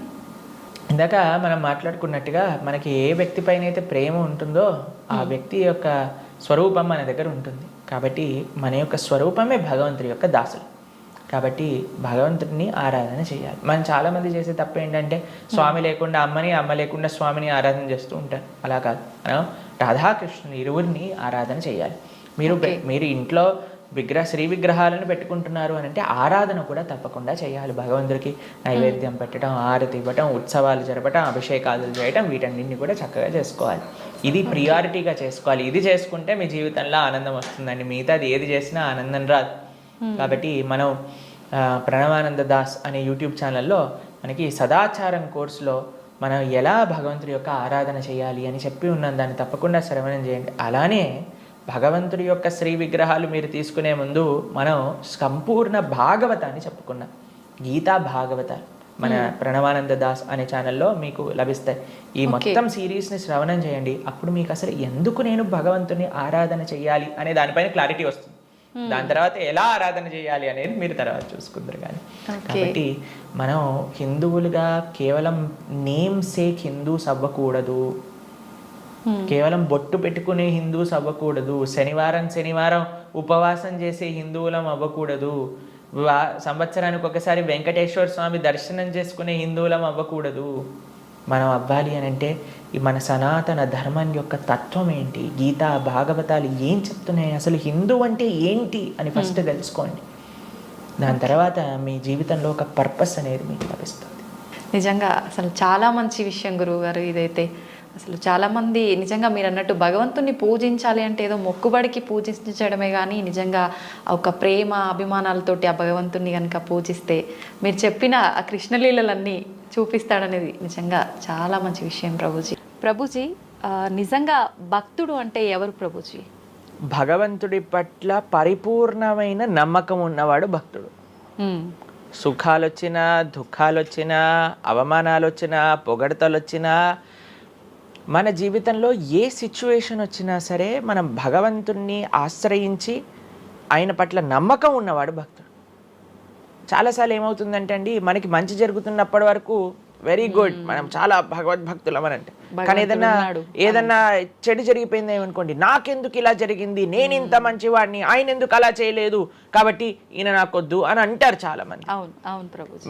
మీరు ఆశ్చర్యపోతారు. అసలు నాకు నా భక్తి జీవితంలో చాలా ఇన్స్పిరేషన్గా అనిపించింది. ఇప్పుడు మనకి తెలుసు పాలస్తీన్ ఇంకా ఇజ్రాయెల్లో వార్ జరుగుతుంది, గాజా అనే ప్రదేశంలో. అయితే ఒక ఆవిడ, అసలు చాలా వీడియోస్ చూశాను ఒకదాని తర్వాత ఒకటి, అక్కడ ఉండే వాళ్ళు మొత్తం ఫ్యామిలీ నష్టం అయిపోయినా, పిల్లలు చనిపోయినా, ఏం చేసినా సరే వాళ్ళు ఇలా అంటున్నారనమాట, ఏ అల్లా నువ్వు మాకు ఇది చేసావు కానీ మేము మాత్రం నీకు స్తోత్రం చేస్తాం. వాళ్ళ లాంగ్వేజ్లో వాళ్ళు చెప్తున్నారనమాట, నువ్వు ఏం చేసినా సరే మా మంచికే చేస్తావని నాకు తెలుసు, కాబట్టి ఇంకా ఇంకా మేము మిమ్మల్ని పొగుడుతూనే ఉంటాము. ఆ సిచ్యువేషన్లో కూడా అసలు ఆ నమ్మకం ఎలా ఉంది అని నాకు చాలా ఇన్స్పిరేషన్గా అనిపించింది. అరే ఎంత ట్రూ డివోషన్ వాళ్ళకి ఉన్నది, ఒక నమ్మకం వాళ్ళ దేవుడి పట్ల వాళ్ళకు ఉన్నది. కానీ మనం ఎన్నిసార్లు చాలామంది చూస్తుంటాం. మొన్న నాకు ఎవరో వీడియో పంపించారు, అందులో చెప్తారు, ఒక వెంకటేశ్వర స్వామి ఫోటో ఉంటుందన్నమాట, ఒక ఆవిడ చెప్తారు, ఓయ్ నేను చెప్పింది చేస్తావా లేదా, ఇంకో దేవుడిని తీసుకొచ్చి పెట్టేయాలనా అని అంటుందన్నమాట. అయితే నేను చూసి ఆశ్చర్యపోయాను అనమాట. మనకి ఎందుకు ఇలాంటి ఫేత్, ఇలాంటి నమ్మకం ఎందుకు లేదు? ఎప్పుడైతే మనం ఎంతైతే మనకి ఇన్వెస్ట్మెంట్ చేస్తామో అంతే రిటర్న్ వస్తుంది కదండి. అలానే మన నమ్మకం, మాన అపమానాలు, ఇవి సుఖ దుఃఖాలు, ఇవన్నీ ప్రపంచంలో ఒక భాగం అండి. ఇదంతా జీవితంలో ఒక భాగం. అందుకే మన సనాతన సంస్కృతిలో ఎప్పుడు మంచే ఉంటుంది అని చెప్పారు. అందుకే ఈ ఉగాది పచ్చడి మన నూతన సంవత్సరం ప్రారంభమైనప్పుడు షడ్రుజోపేతం కదండి, చెప్పుకున్నాం. కాబట్టి ప్రతి ఒక్కటి కొద్దిగా అది కావాలి, కొద్దిగా ఇది కావాలి. కానీ మనం ఏం చేస్తామంటే, ఎవరికైతే అచంచల విశ్వాసం ఉంటుందో భగవంతుడి పట్ల, స్వామి నువ్వేం చేసినా నా మంచే చేస్తావు అనేవాడు నిజమైన భక్తుడు.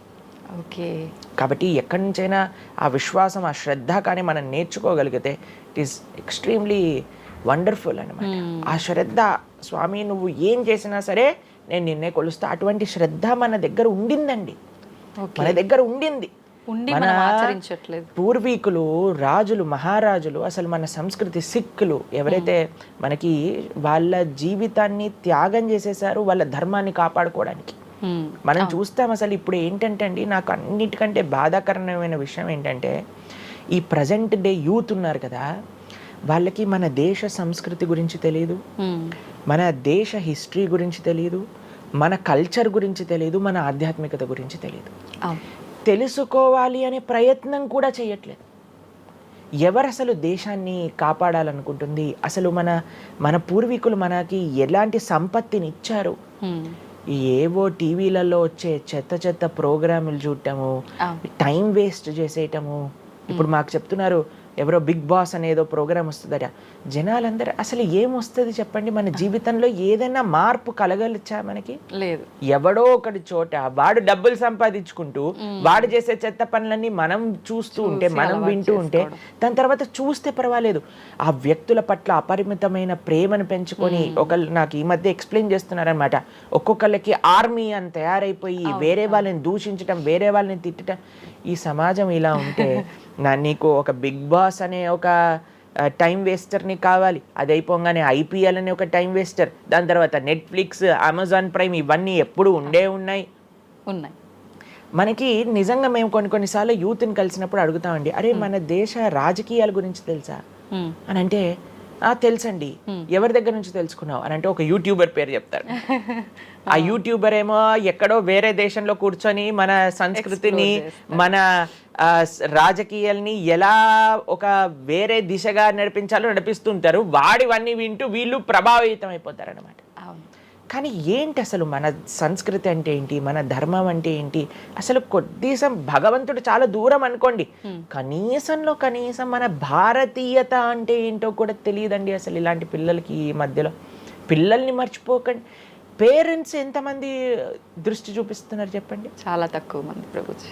ఎప్పుడు చూడు ఏ సినిమాకి వెళ్దామా, ఏ సీరియల్ చూద్దామా, ఏ రియాలిటీ షో చూద్దామా, ఏ మూవీ సిరీస్, వెబ్ సిరీస్ కొత్తగా రిలీజ్ అయిందా, ఏ ఇన్స్టాగ్రామ్లో వీడియోస్ చూద్దామా, ఇలానే ఉండిపోతే మన దేశం ఎటు వెళ్తుంది, మన రాజ్యం ఎటు వెళ్తుంది, మన సంస్కృతి ఎటు వెళ్తుంది ఒకసారి చెప్పండి. కాబట్టి భక్తి అనేది ఒక ప్రస్తుత సమాజంలో అర్థం చేసుకోవటము అనేది, ఎప్పుడైతే ప్రతి ఒక్కళ్ళు తమ దగ్గర ఉండే సమయాన్ని వెచ్చిస్తారో, ఎప్పుడైతే నేను తెలుసుకోవాలి అనే ఒక ఇచ్చ మనసులో ఉంటుందో, అప్పుడు మాత్రమే తెలియపడే ఒక అద్భుతమైన జ్ఞానం అండి అది. తత్విద్ధి ప్రణిపాతేన పరిప్రశ్నేన సేవయా అని కృష్ణుడు భగవద్గీతలో చెప్పారు. ఆధ్యాత్మిక జ్ఞానం అంటే ఎలానో అలా తెలుసుకోలేమండి. దానికి సమయాన్ని వెచ్చించాలి, దానికి ఇంట్రెస్ట్ మన లోపల కలిగి సమయాన్ని తీసుకోవాలి. అరే మనకి బిగ్ బాస్ చూడటంలో ఉన్నంత ఇంట్రెస్ట్ టైం, ఐపీఎల్ మ్యాచ్లలో చూడడానికి ఇంట్రెస్ట్ టైం, వెబ్ సిరీస్లు చూడడానికి ఉన్న ఇంట్రెస్ట్ టైం, ఒక గీతా భాగవతం వినడానికి మనం టైం పెడుతున్నామా? లేదు, అసలు అట్లాంటి ఆలోచనే రావట్లేదు కదా. మరి భక్తి అంటే ఏంటి, భగవంతుడు అంటే ఏంటి, భగవంతుడు మనకి ఏం చేస్తున్నాడు, ఇవన్నిటికీ సమయం వెచ్చించాలి కదండి. కాబట్టి అందుకే మనం ఎప్పుడు చెప్పేది, ఒక భక్తుడు అనేవాడు అన్నిటికంటే అదృష్టవంతుడు. ఎవరికైతే భగవంతుడి యొక్క కృప అనుభవంలోకి వస్తుందో, అటువంటి అనుభవం కానీ మనం పొందాలి అని అనుకుంటే మనం సమయాన్ని కేటాయించాలి. ఇది చాలా ముఖ్యమైన విషయం. అయితే మనం ఆధ్యాత్మిక ప్రయాణం మొదలు పెట్టాలి అంటే ముందుగా చేయాల్సిన పని, మొట్టమొదటి అడుగు ఆధ్యాత్మిక ప్రయాణం ముందు పెట్టాలి అని అంటే ఇన్స్టాగ్రామ్, వాట్సాప్ని తగ్గించాలి. ఓకే. ఇంతకు ముందు ఏకాదశి, ఇప్పుడు రేపు ఏకాదశి ఉపవాసం అంటే నిర్జల ఉపవాసం అని, లేదా పలాహార ఉపవాసం అని అలా చెప్తారు. కొన్ని సంవత్సరాలు అయిపోయాక ఉపవాసం అని అంటే కనీసం ఈ రోజైనా ఫోన్ చూడొద్దు అని చెప్పే రోజులు కూడా వస్తాయేమో అనిపిస్తుంది. ఎందుకంటే ప్రతిసారి కూడా అడిక్టెడ్ జనాలందరూ కూడా వాట్సాప్ వీడియోలు, స్టేటస్లు, ఇన్స్టాగ్రామ్, యూట్యూబ్, టీవీ, వీటితో అడిక్ట్ అయిపోయి ఎంత సమయాన్ని వెచ్చిస్తున్నారు అసలు.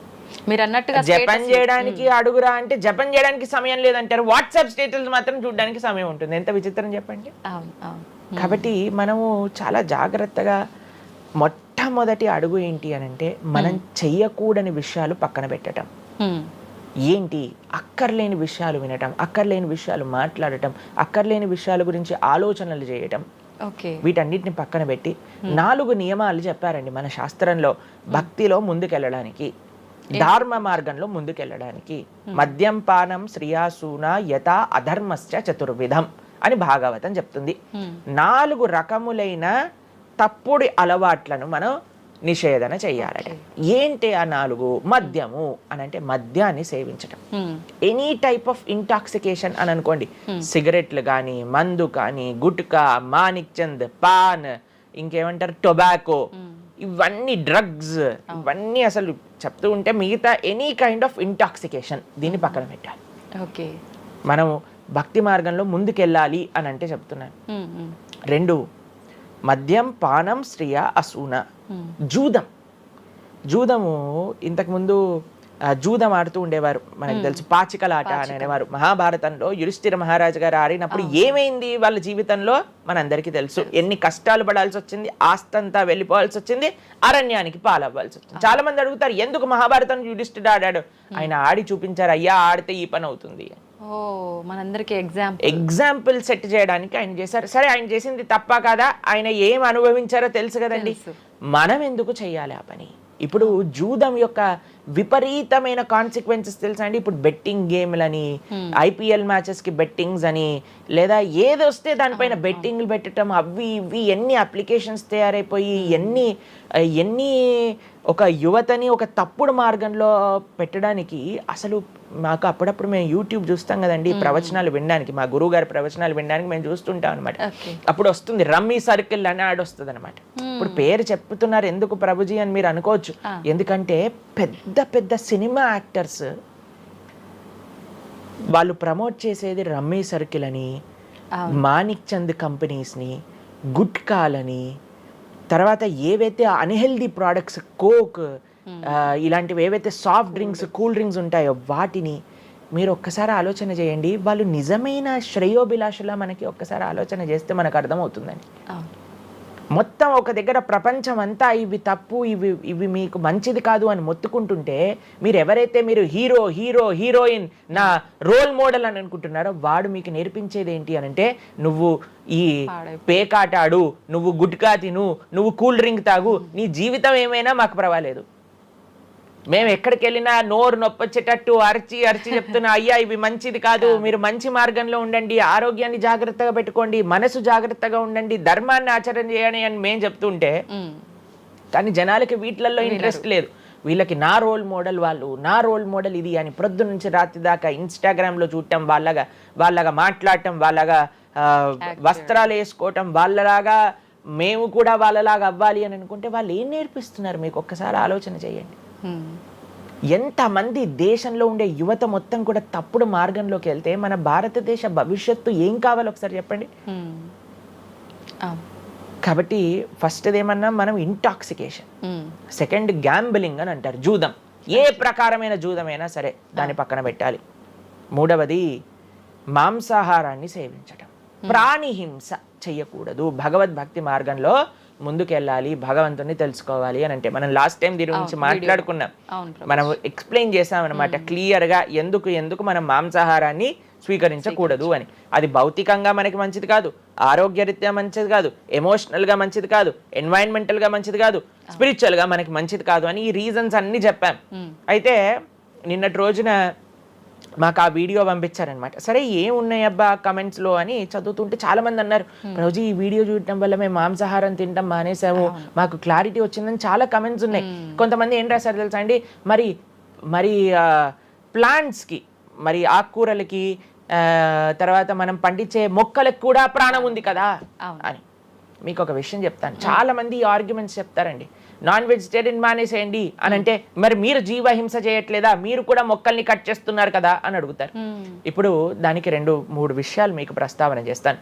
ఒకటి, మీరు పాలకూరని, గోంగూరని, తోటకూరని కొయ్యడానికి వెళ్ళినప్పుడు అది గట్టిగా అరుస్తూ చంపేయకు నన్ను, ఏదో ఒక రక్తం కారటం, అది ఇలా గార్లో ఎగరటం, ఇలాంటివి చేస్తుందా అండి? లేదు. ఎప్పుడైనా మీరు ఆపిల్ పండుని కొయ్యడానికి వెళ్ళినప్పుడు ఆపిల్ పండుని ఇలా అనగానే దాంట్లో నుంచి రక్తం చెట్టులో నుంచి దారాలుగా కారుతుంటుందా అండి?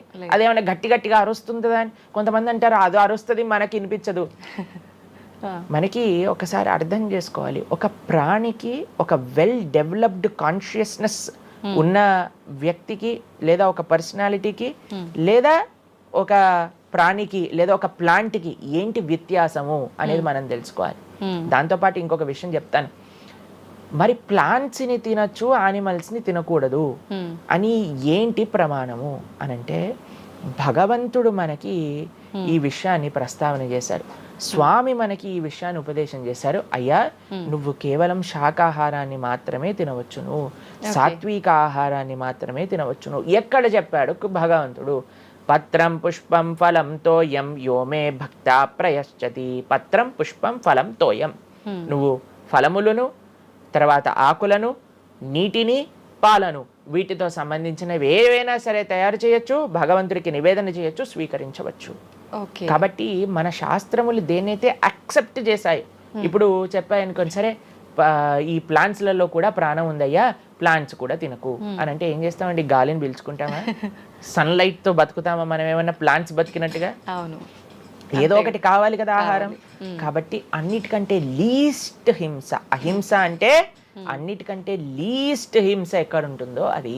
కాబట్టి మనకి శాస్త్రం ఆమోదన చేసింది, నువ్వు ఈ ఏవైతే హర్బివోరస్ అని అంటారు చూడండి, ఏవైతే పశుపక్షాదులు కాకుండా ఏవైతే మొక్కలు ఉంటాయో, ఏవైతే ధాన్యం ఉంటుందో, ఏదైతే ఫలములు ఉంటుందో దాన్ని స్వీకరించు అని.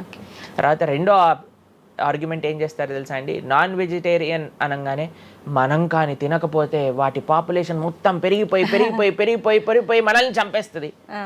అయ్యా, నువ్వొక్కడు మారటం చేత ఏమీ అవ్వదు. అవును, మొత్తం మారిపోదు. ప్రపంచం ఎలా వెళ్తుందో కొంతమంది మూర్ఖులు ఉంటారు, ఎంత చెప్పినా మారని వాళ్ళు వాళ్ళ పని చేసుకొని ఇవ్వండి అంతే. భగవంతుడు బ్యాలెన్స్ ని తయారు చేశారండి. ఆ భగవంతుడు ఆ బ్యాలెన్స్ ని క్రియేట్ చేస్తారు. నువ్వు ఆ ధర్మాన్ని ఆచరించకుండా ఉండు. కాబట్టి 3 చూసాం ఏంటి? మద్యం, పానం, శ్రియ, సూన. ఒకటి intoxication, gambling, meet eating. Last Prabhuji ఒక చిన్న డౌట్, ఇప్పుడు మాంసాహారం తినొద్దు మన శాస్త్రంలో ఎక్కడ తినమని చెప్పలేదు అని అన్నారు కదా, మరి గ్రామ దేవతలకి కోళ్ళు, మేకలు ఇలాంటివన్నీ బలిస్తుంటారు కదా, మరి అది ఎక్కడ ఉంది అసలు? మీరు అమ్మవారిని జగన్మాత అని పిలుస్తారు తెలుసా? మీరు ఎప్పుడైనా అంటారా? అమ్మ అంటారు, అంతేనా? ఒక తల్లికి, ఒక తల్లి తనంలో మీరు కూడా మదర్ కదండి, మీ పిల్లలకి ఏదైనా ఒక చిన్న బాధ కలిగితే మీరు ఓర్చుకోగలుగుతారా చెప్పండి? లేదు. అస్సలంటే అసలు అలాంటి ప్రస్తావనే తేయకూడదు ప్రభుజీ అని అంటారు. అవును, అంతేనా కదా? మరి జగన్మాత అని మనం అంటున్నప్పుడు ఆ జగత్తుకి తల్లి, జగత్తు మొత్తం అని అంటే ఆ పక్షి, ఆ ప్రాణి కూడా అదే జగత్తులో పుట్టిందే కదా. అంటే ఆ ప్రాణికి కూడా ఆవిడే కదా తల్లి. ఆ తల్లి ముందు మనం ఇలాంటి పనులు చేస్తే అమ్మకి నచ్చుతుందా, నచ్చదా చెప్పండి? నచ్చదు.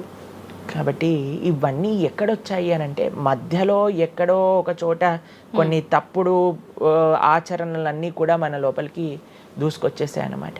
కానీ బలి అనేది ఎప్పుడు ఇవ్వకూడదు.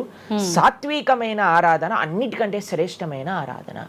ఈ బలులు ఇవ్వటం వీటన్నిటిని తామసిక ఆరాధన అని అంటారు. కాబట్టి మనము ఎంతైతే మీరు బలి అంటే ఏంటో తెలుసా అండి? ఏదో ఒకటి సమర్పణ చేయటము. సమర్పణ చేయటాన్ని, దాంట్లో ప్రాణిని సమర్పణ చేయటం కంటే మనకుండే అహంకారాన్ని సమర్పణ చేస్తే అమ్మవారు ఇంకా ఆనందిస్తారు. మన దగ్గర ఉండే దంభాన్ని సమర్పణ చేసేస్తే, బలిచ్చేస్తే ఇంకా ఆనందంగా ఉంటారు. దంభము అని అంటే గర్వం. అహంకారము, దంభము, ఈ రెండిట్లో వ్యత్యాసం ఏంటో తెలుసా అండి? గర్వము అని అంటే మనం చేసిన దానికి మనం గర్వపడ్డాం అనమాట. నేనే చేశాను, నా అంతటి వాడు లేడు. దంభము అంటే చెయ్యని దానికి కూడా గర్వపడడం.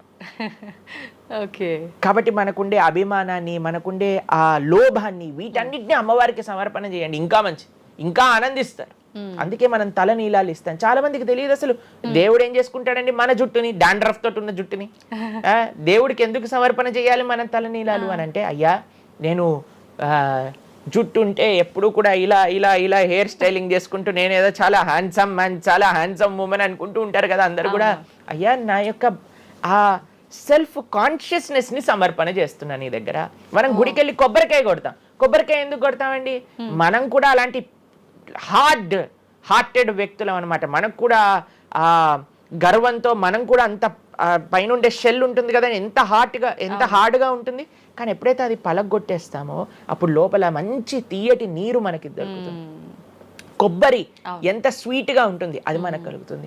మన హృదయంలో ఆ సున్నితమైన భావాలు ఉన్నాయి, కానీ మనకుండే అజ్ఞానము, మనకుండే అహంకారం, మనకుండే అవిద్య దాన్ని ఆపేస్తుంది. అందుకే భగవంతుడి ముందు స్వామి నీ ముందు నా అహంకారాన్ని సమర్పణ చేస్తున్నా అనే భావనతో మనం కొబ్బరికాయ కొట్టాలి. అంతేగాని కొబ్బరికాయ తీసుకెళ్ళి కొట్టేసి నేను ఈరోజు 108 కొబ్బరికాయలు కొట్టాను దేవుడి దగ్గర అనే అహంకారం వచ్చింది అనుకోండి, కొబ్బరికాయ కొట్టడమే వేస్ట్, ఫలితం లేదు. కాబట్టి మనందరం అర్థం చేసుకోవాలి అసలు ఏంటి భావన. బలి అని అంటే ప్రాణి బలి కాదయ్యా, నీ దగ్గర ఉండే చెడు గుణాలను బలి. కాబట్టి ఈ 3 విషయాలు అయిపోయి 4వ విషయం ఏదైతే మనం చేయకూడదో ఇల్లిసిట్ సెక్స్ అని అంటారు, వ్యభిచారము అని అంటే పురుషులు స్త్రీలు పురుషులు. నిన్నే ఒకళ్ళు చెప్తున్నారు, ఒక టీవీలో ఒక న్యూస్ వచ్చిందట, వన్ ఆఫ్ ది మోస్ట్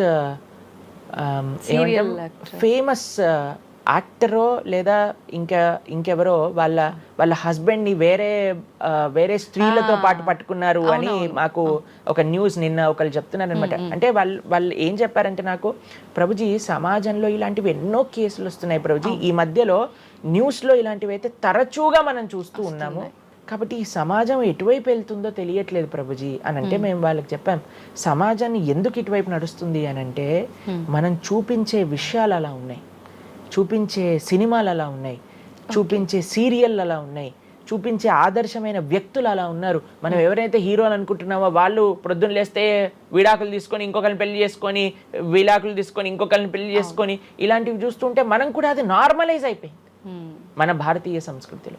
కానీ ఎక్కడైతే ధర్మం ఉంటుందో, రాముడు ఆదర్శంగా ఉన్న వ్యక్తి ఎప్పుడు అలాంటి తప్పు చేయలేదండి. ఎందుకంటే రాముడు ఏకపత్ని వ్రతుడు. ఎంత కమిట్మెంట్ ఉండాలి భార్య పట్ల, భర్తకు కూడా అలానే అండి. ఇప్పుడు ఒకళ్ళు తప్పు అంటే, ఇప్పుడు చాలా మంది అనుకుంటారు ఇది వ్యక్తి పురుషులకే వర్తించింది అని. పురుషులకు ఎంతైతే వర్తిస్తుందో అంతే స్త్రీలకు కూడా వర్తిస్తుంది, స్త్రీలకు ఎంతైతే వర్తిస్తుందో అంతే పురుషులకు కూడా వర్తిస్తుంది.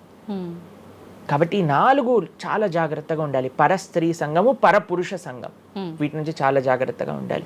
ఈ 4 కానీ మనం ఆచరించగలిగితే మన జీవితంలో, చెయ్యకూడనివి 4, చెయ్యాల్సినవి 4. ఇప్పుడు మనం చెయ్యకూడనివి 4 గురించి విన్నాం కదా, చెయ్యాల్సిన 4 ఏంటో ఒక నిమిషంలో చెప్పేస్తా. మంచి భక్తుల యొక్క సాంగత్యం, మంచి పుస్తకాలు చదవటం, భగవన్నామాన్ని జపం చేయటం, మంచి ఆహారాన్ని స్వీకరించటం. ఈ 4 చేస్తే మనం డైరెక్ట్గా భగవంతుడి యొక్క శ్రీచరణాల దగ్గర ఉంటాం అనమాట. ఓకే, ఇవన్నీ జరగాలి అని అంటే మనం ఆధ్యాత్మికం వైపు మన మనసును మళ్ళించాలి. మనకి ఆధ్యాత్మికము అవసరము అని మనం తెలుసుకోవాలి. ఎప్పుడైతే తెలుసుకుంటామో మనం సమయాన్ని ఇవ్వగలుగుతాం. ఓకే ప్రభుజీ, జపం అని అంటుంటారు, నిజంగా జపం అంటే ఏంటి ప్రభుజీ? ఏ విధంగా జపం చేయాల్సి ఉంటుంది? జపము మనకి కలియుగంలో తరించడానికి మార్గం. కృతేయ ధ్యాయతో విష్ణుం త్రేతాయాం యజతోమకై ద్వాపరే పరిచర్యాయాం కలో తత్ హరికీర్తనం అని చెప్పారు. భగవంతుడి యొక్క నామ జపం అత్యంత శ్రేష్టమైనది. కృష్ణుడు భగవద్గీతలో ఏం చెప్తారో తెలుసా అండి, అన్నిటికంటే గొప్ప యజ్ఞం, యజ్ఞములలో నేను ఒక యజ్ఞాన్ని అని చెప్తారు. ఏ యజ్ఞం తెలుసా? యజ్ఞానాం జప యజ్ఞోస్మి అని భగవంతుడు చెప్తారు. అన్నిటికంటే గొప్ప యజ్ఞం జపం చేయడం అనమాట. ప్రతిరోజు జపం చేయాలి. మేము ప్రతిరోజు 2 గంటల పాటు జపం చేస్తాం ప్రొద్దున పూట. ఏంటి జపం చేయాలి? భగవన్నామాన్ని జపం చేయాలి. భగవన్నామము అత్యంత సులభంగా మనల్ని భగవంతుడి యొక్క కృపని తెచ్చిపెడుతుంది, భగవంతుడి యొక్క రియలైజేషన్ మనకిస్తుంది అనమాట. అందుకే హరిర్నామ హరిర్నామేవ కేవలం నాస్తేవ గతిరన్యదా అని చెప్పారు. అన్నిటికంటే శ్రేష్టమైనది ఎటువంటి రూల్స్ అండ్ రెగ్యులేషన్స్. ఇప్పుడు కొంతమంది అనుకుంటారు జపం అంటే చాలా రూల్స్ ఉండాలి, అది చేయాలి ఇది చేయాలి అని. ఏం లేదు, చక్కగా శుచిగా ఉండండి, శుభ్రంగా ఉండండి, భగవంతుడి ముందు దీపం పెట్టండి, కూర్చోండి, ఒక జపమాల పట్టుకోండి. హరే కృష్ణ కృష్ణ కృష్ణ హరే హరే, హరే రామ రామ రామ హరే హరే. సింపుల్ మంత్రం, ఎవరైనా చేయొచ్చు, ఎటువంటి కాంప్లికేషన్స్ లేదు. ఏ స్థితిలో ఏ అవస్థలో ఉన్న వాళ్ళైనా సరే చక్కగా జపం చేయొచ్చు. ఎటువంటి నియమాలు లేదు. ఎప్పుడైనా సరే చక్కగా భగవన్ నామానికి నియమం లేదు, మంత్రాలకి నియమాలు ఉన్నాయి, కానీ ఇది భగవన్ నామం. ఇటువంటి నామాన్ని కానీ మనం హరినామం అని అంటారు దీన్ని. ఈ హరినామాన్ని కానీ చక్కగా జపం చేయగలిగితే మనకి బ్రహ్మాండమైన ఫలితాలు, ఆ భగవంతుడి యొక్క కృప మనం ఎక్స్పీరియన్స్ చేయగలుగుతాం మన జీవితంలో. ఇప్పుడు మీరు చూడండి, నోట్లు ఎప్పుడైనా మనం లెక్క పెట్టామనుకోండి, ఎలా లెక్క పెడతారు తెలుసా? ఇలా 1 2 3 4 5 6 7 8 9 10 అని లెక్క పెడతారు, అంతేనా? ఏదైతే నోట్లు లెక్క పెట్టేటప్పుడు ఎప్పుడు మనం బయటికి లెక్క పెడతాం, ఎందుకంటే ఇది ఎప్పుడు బయటికి వెళ్ళేదే. ఓ కానీ జపం చేసినప్పుడు ఎలా లెక్క పెడతారో తెలుసా అండి? మీరు జపం చేస్తుంటే హరే కృష్ణ కృష్ణ కృష్ణ హరే హరే, హరే రామ రామ రామ హరే హరే అని లోపలికి అంటాం మాలని. నోటిని బయటికి అంటాం, జపాన్ని లోపలికి అంటాం లెక్క పెట్టేటప్పుడు. ఎందుకంటే ఇది ఎప్పుడు మనతో పాటు వచ్చేది ధనం, ఇది వెళ్ళిపోయే ధనం. కాబట్టి శాశ్వతంగా మన లోపలతో వచ్చే ధనం, జన్మాంతరాలకు కూడా మనల్ని ఉద్ధరింపజేసే ధనం ఏదన్నా ఉంటే అది భగవన్నామ జపం. నిజంగా ఎంత మంచి మాట ప్రభుజీ. అసలు ఈ లాజిక్ అర్థమే కాలేదు ఎప్పుడు మాకు. మీరు చెప్పేదాకా ఇంత లాజిక్ ఉంది అని అనిపించలే. చాలా మంచి మాట ప్రభుజీ. మంచిగా చెప్పాం. ప్రతి ఒక్కళ్ళు చిన్న పిల్లల నుంచి మా దాంట్లో మా గ్రూప్ లో మీరు చూస్తే చిన్న చిన్న పిల్లల నుంచి వృద్ధుల వరకు అందరు జపం చేస్తారు. అంతెందుకండి, మీరు చూస్తారు హరే కృష్ణ భక్తులు దేశ విదేశాల నుంచి ఉన్న వాళ్ళందరూ జపమాల పట్టుకొని జపం చేసే వాళ్ళని మనం చూడట్లేదు. కాబట్టి మనకి ఎందుకు జపం రాదు? టైం వస్తుంది, టైం ఉంది. ఎక్కడెక్కడ టైం వేస్ట్ చేస్తున్నామో తెలుసుకుంటే ఎక్కడ దాన్ని యూటిలైజ్ చేయాలో తెలుస్తుంది. అవును, సమయంతో పని ఉందా ప్రభుజీ? ఏ సమయంలో అయినా ఏ సమయంలో అయినా చేసుకోవచ్చు, కానీ ప్రొద్దున పూట చేస్తే అత్యంత శ్రేష్టమైన. ప్రొద్దున పూట మనం త్వరగా లేచి త్వరగా స్నానం చేసి త్వరగా జపం చేసుకోగలిగితే ఆ రోజంతా బ్రహ్మాండంగా ఉంటుంది. ధ్యానం కూడా చేస్తుంటారు చాలా మంది. జపానికి ధ్యానానికి వ్యత్యాసం ఏంటి? మనము భగవన్నామ మంత్రాన్ని, నామాన్ని జపం చేస్తూ భగవంతుడి గురించి ధ్యానం చేయాలి. ఓకే, ఇప్పుడు జస్ట్ ధ్యానం, చాలా మంది మాకు కంప్లైంట్ చేస్తుంది, ఇప్పుడు ధ్యానం చేస్తే మనసు నిలకడగా ఉండట్లేదు, మనసు ఎక్కడికి వెళ్ళిపోతుంది, అక్కర్లేని ఆలోచనలు వస్తున్నాయి. ఇప్పుడు చూడండి, పిల్లవాడు అటు ఇటు ఇటు అటు కదులుతున్నాడు అనుకోండి, ఇంట్లో ఏయ్ అనగానే అయిపోతారు. అలా మన మనసు కూడా అటు ఇటు ఇటు అటు కదులుతూ ఉంటుంది. కానీ ఎప్పుడైతే మనం మంత్రంతో ధ్యానం చేస్తామో అప్పుడు మనసు ఇలా వెళ్ళిపోయింది అనుకోండి పక్కకి, హరే కృష్ణ అనగానే ఆ మనసు వచ్చేస్తుంది, వామ్మో వీడు కాన్షియస్గా ఉండండి నేను అటు ఇటు వెళ్తుంటే. కాబట్టి మనసు కూడా మనం ఆ నామం పట్ల మనం ధ్యానం చేయొచ్చు. ఎప్పుడైతే మనం నామాన్ని మంచిగా జపం చేస్తామో ఆ నామంలోంచే భగవంతుడి యొక్క రూపం, గుణం, లీల అవన్నీ కూడా ప్రకాశితం అవుతాయి. కానీ ఫస్ట్ మనం ధ్యానం నామం పైన పెట్టాలి. మన ఉచ్చారణ కరెక్ట్గా ఉందా, మనం చక్కగా ఆ నామాన్ని వింటున్నామా, దీనిపైన ధ్యాస ఉండాలన్నమాట. నిజంగా చాలా మంది ధ్యానం చేసేటప్పుడు ఆ ఏకాగ్రత అనేది రావట్లేదు, ఎన్నిసార్లు ప్రయత్నించినా అంటుంటారు కదా ప్రభుజీ. ఏం చేయాలంటారు ఆ ఏకాగ్రత రావాలంటే? ప్రాక్టీస్ చేయాలి. అభ్యాసేనతు కౌంతేయ, అభ్యాసం చేయాలి. ఇదేదో చాలా మంది ఏం చేస్తారు తెలుసా అండి, ప్రభుజీ నేను 3 రోజుల నుంచి జపం చేస్తున్నా కానీ నాకు ఆ రుచి కలగట్లేదు. అయ్యా 300 కోట్ల జన్మలు తీసుకున్నాం మనము, ఆ జన్మాంతరాల్లో ఉండే వాసనలు ఉన్నాయి కదా, కొద్దిగైనా మనం సమయం ఇవ్వాలి భగవంతుడి యొక్క నామం. ఇప్పుడు మురికి పట్టిన ఒక క్లాత్ ఉందనుకోండి, ఇంకులో ముంచేసిన క్లాత్ ఉందనుకోండి, దాన్ని ఇచ్చాను అనుకోండి, ఇప్పుడు ఒక్క ఉతుకుల్లో పోతుందా ఇంకంతా? ఒక ఉతుకు తర్వాత ఇంకో ఉతుకు తర్వాత ఇంకో కొద్దిగా వెళ్తూ ఉంటుంది, కొద్దిగా వెళ్తూ ఉంటుంది. కొన్నిసార్లు మనకి ఫస్ట్ 3-4 వాషెస్లో తెలియదు అసలు పోయిందా లేదా. పోతుంది కానీ మనకంత ఎవిడెంట్గా కనిపించదు. కానీ 10, 15, 20, 30 సార్లు అయ్యాక తెలుస్తుంది. 100 సార్లు అయ్యాక మళ్ళీ మనకి తెల్లగా ఆ క్లాత్ బయటికి వచ్చేస్తుంది. అలానే మనం కూడా ప్రయత్నం చేస్తూ ఉండాలి. ఎన్ని జన్మలు మనం మాయకి ఇచ్చేసి ఒక జన్మలో 3 రోజులు మనం భగవన్నామాన్ని జపం చేసి ఇప్పుడు నాకేం కలగలేదు అని అంటే ఎలా చెప్పండి? ఆ నిష్ఠ, ఆ సిన్సియారిటీ ఇవ్వాలి టైం మనకి. ఎలాగైతే మీరు టైం దీనికి ఇచ్చారో అలానే టైం భగవంతుడు కూడా ఇవ్వాలి. తప్పకుండా ఆ ప్రాసెస్లో తప్పులేదు. మన సిన్సియారిటీ, ఎంత సిన్సియర్గా మనం చేస్తే అంత తొందరగా మనకు కృప అనేది లభిస్తుంది. ఓకే ప్రభుజీ, పునర్జన్మలు అని అంటుంటారు. పునర్జన్మలు ఉంటాయా? ఇందాక మీరు చెప్పినట్టు ఎన్నో జన్మల వాసనలు మనకి జన్మలో కూడా అవి ఉంటాయి అని చెప్పన్నారు కదా, ఆ వాసనలకు సంబంధించిన ఆ లైఫ్ని మళ్ళీ ఈ జన్మలో మనం అనుభవిస్తామా? తప్పకుండా. మీరు అంతెందుకండి, మీరే ఎన్నోసార్లు మీ జీవితంలో కొంతమందిని కలిసి ఉంటారు.